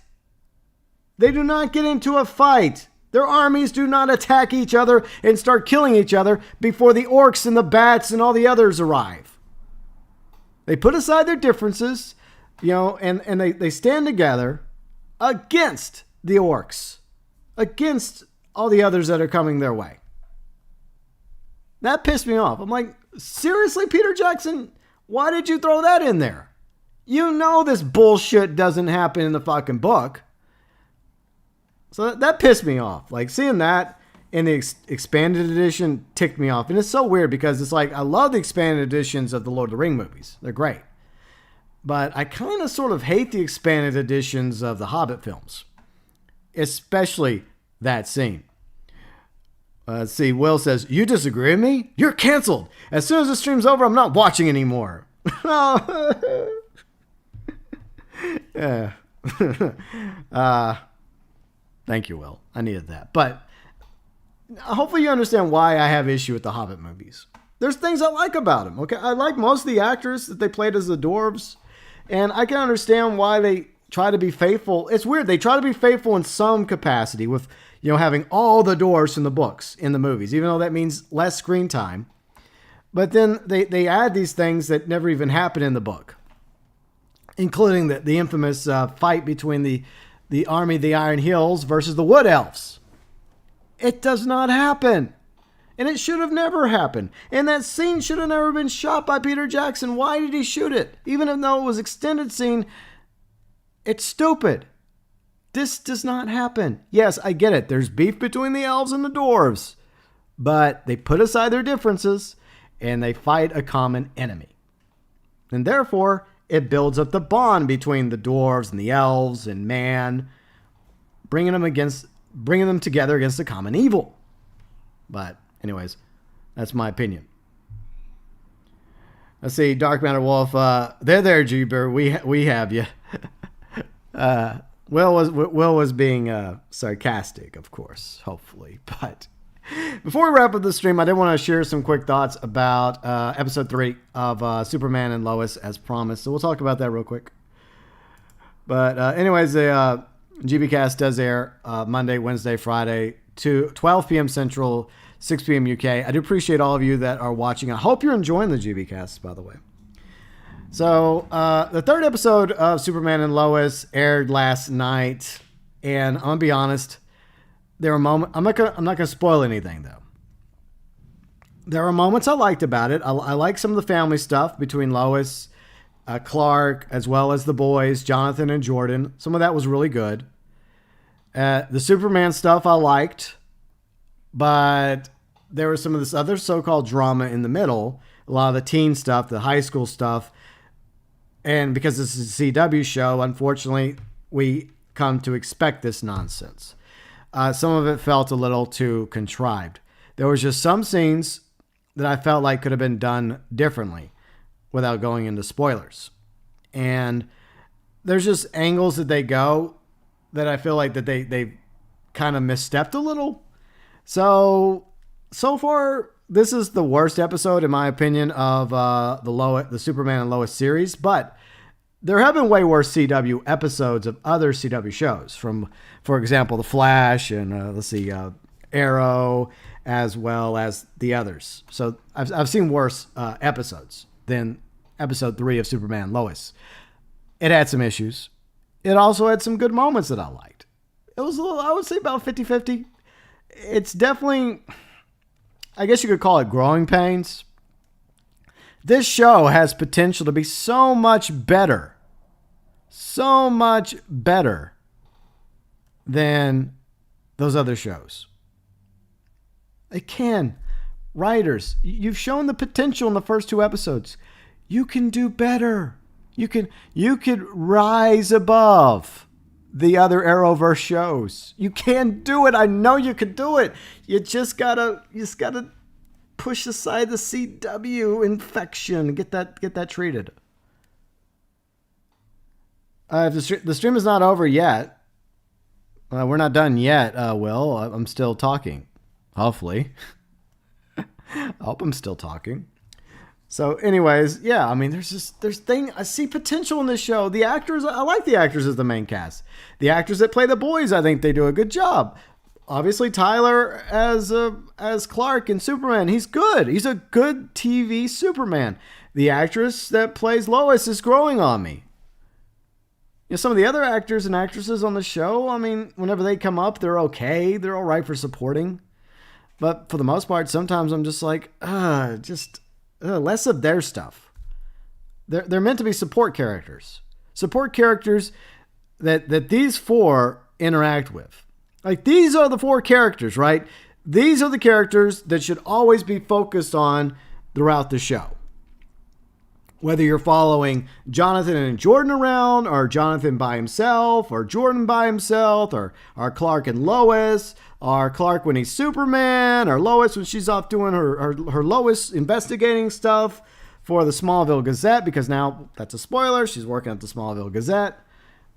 I know, minor spoiler. I'm sorry. But let's see. Kari, what's up, Kari? Hi, Kari. How you doing? It would be better if GB wrote the show. I mean, I don't claim to be a great writer, but I see things like if they were to have me sit down and read over the script, I could tell them things that I would do differently. Now, they don't have to do what I would do, but there's just some things that could have been handled a little bit differently.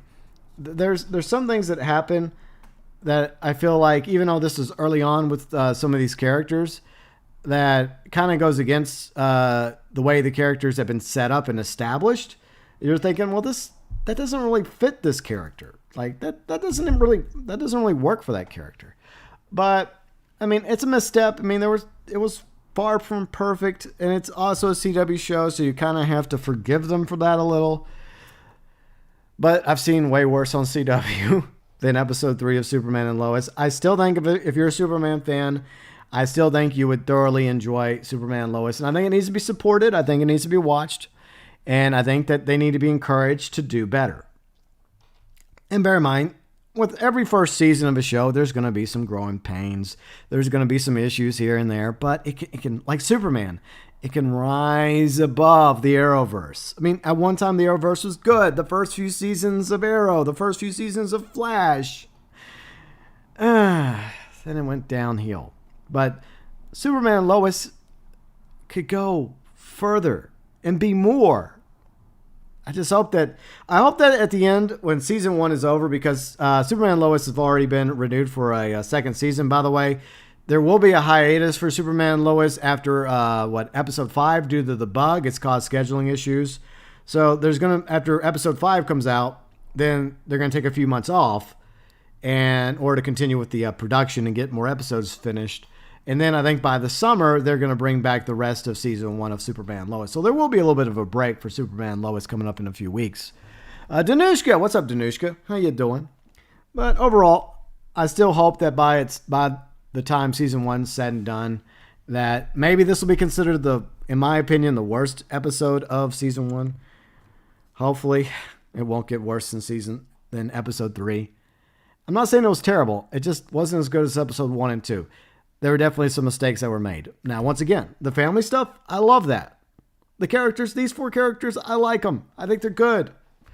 And the Superman stuff is great. He definitely feels like Superman. Whether he's wearing the cowl, the costume, or whenever he's just being good old Clark on the farm. You know, I feel like he's being Superman. I believe he's Kal-El. And just like I believe the actress, I believe she is Lois. And I believe these are their boys. I like it, for the most part. But anyways, my hopefully mostly non-spoiler thoughts about episode 3 of Superman Lois. It airs Tuesday nights on the CW. You can watch it the next day for free with commercials through the CW app. By the way, there is the South Park vaccination special airs tonight on Comedy Central. I believe the first airing will be at 7 p.m. Central. So in about 5 hours from now, we will have the South Park 1 hour special, South Park vaccination special. I will be talking about it most likely on Friday's GBcast. So Friday, 12 Central, 6 p.m. UK, GBcast 3 days a week, Monday, Wednesday, Friday, 12 Central, 6 p.m. UK, where we talk about comics, TV shows, movies, sci-fi, and more. But anyways, I appreciate all of you being here today. I hope you all enjoyed today's stream. If you did, be sure and leave a like. And there'll probably be more gaming news, more comic news, more TV show, movie news, more sci-fi news to talk about on Friday, hopefully, including my thoughts about the South Park vaccination special, whether I loved it, whether I hated it. On Friday, I'll try to keep it spoiler-free, just like I try to keep the episode 3 thoughts about Superman Lois spoiler-free. But once again, if you're a Superman fan, I highly recommend you give it a chance. And hopefully it'll get better. The first 2 episodes were good. The third episode, meh. Not bad, but meh. But, that's the way these shows go. Dark MatterWolf, Danushka, Hikari, Will, along with UG Outlaw, Champ. And thanks again to Kari for modding as always. Maddie for being here. Dark MatterWolf, along with Dr. Anarchy, Maddie, Fire, Red the 8-Bit Dinosaur, Sinister, Liquid Steel, Angela. Who else was here today? ToykoTent, Heartless Toaster, Boring Streamer was here. Samari was here. Paradise Gamer was here. Riley was here. Mario was here. Ben was here. Who else was here today? Ruben was here. And a few others were here too. I do appreciate y'all watching the GBcast.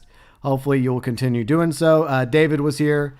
We did talk a little bit about Rosario Dawson earlier. Hopefully she doesn't get fired. I do like her as a live action Ahsoka. I think she's a good actress. Seth King was also here. Monsieur Moby was here. Untouchable Raider was also here. So I do appreciate all of you that were here. Syndicate. Hey, Syndicate. Bye, Syndicate. You just made it at the very end. But the next installment of the GB Cast will be Friday, 12 p.m. Central, 6 p.m. UK. Till then, from the bottom of my heart, from me to each and every one of you, as always, thanks for watching.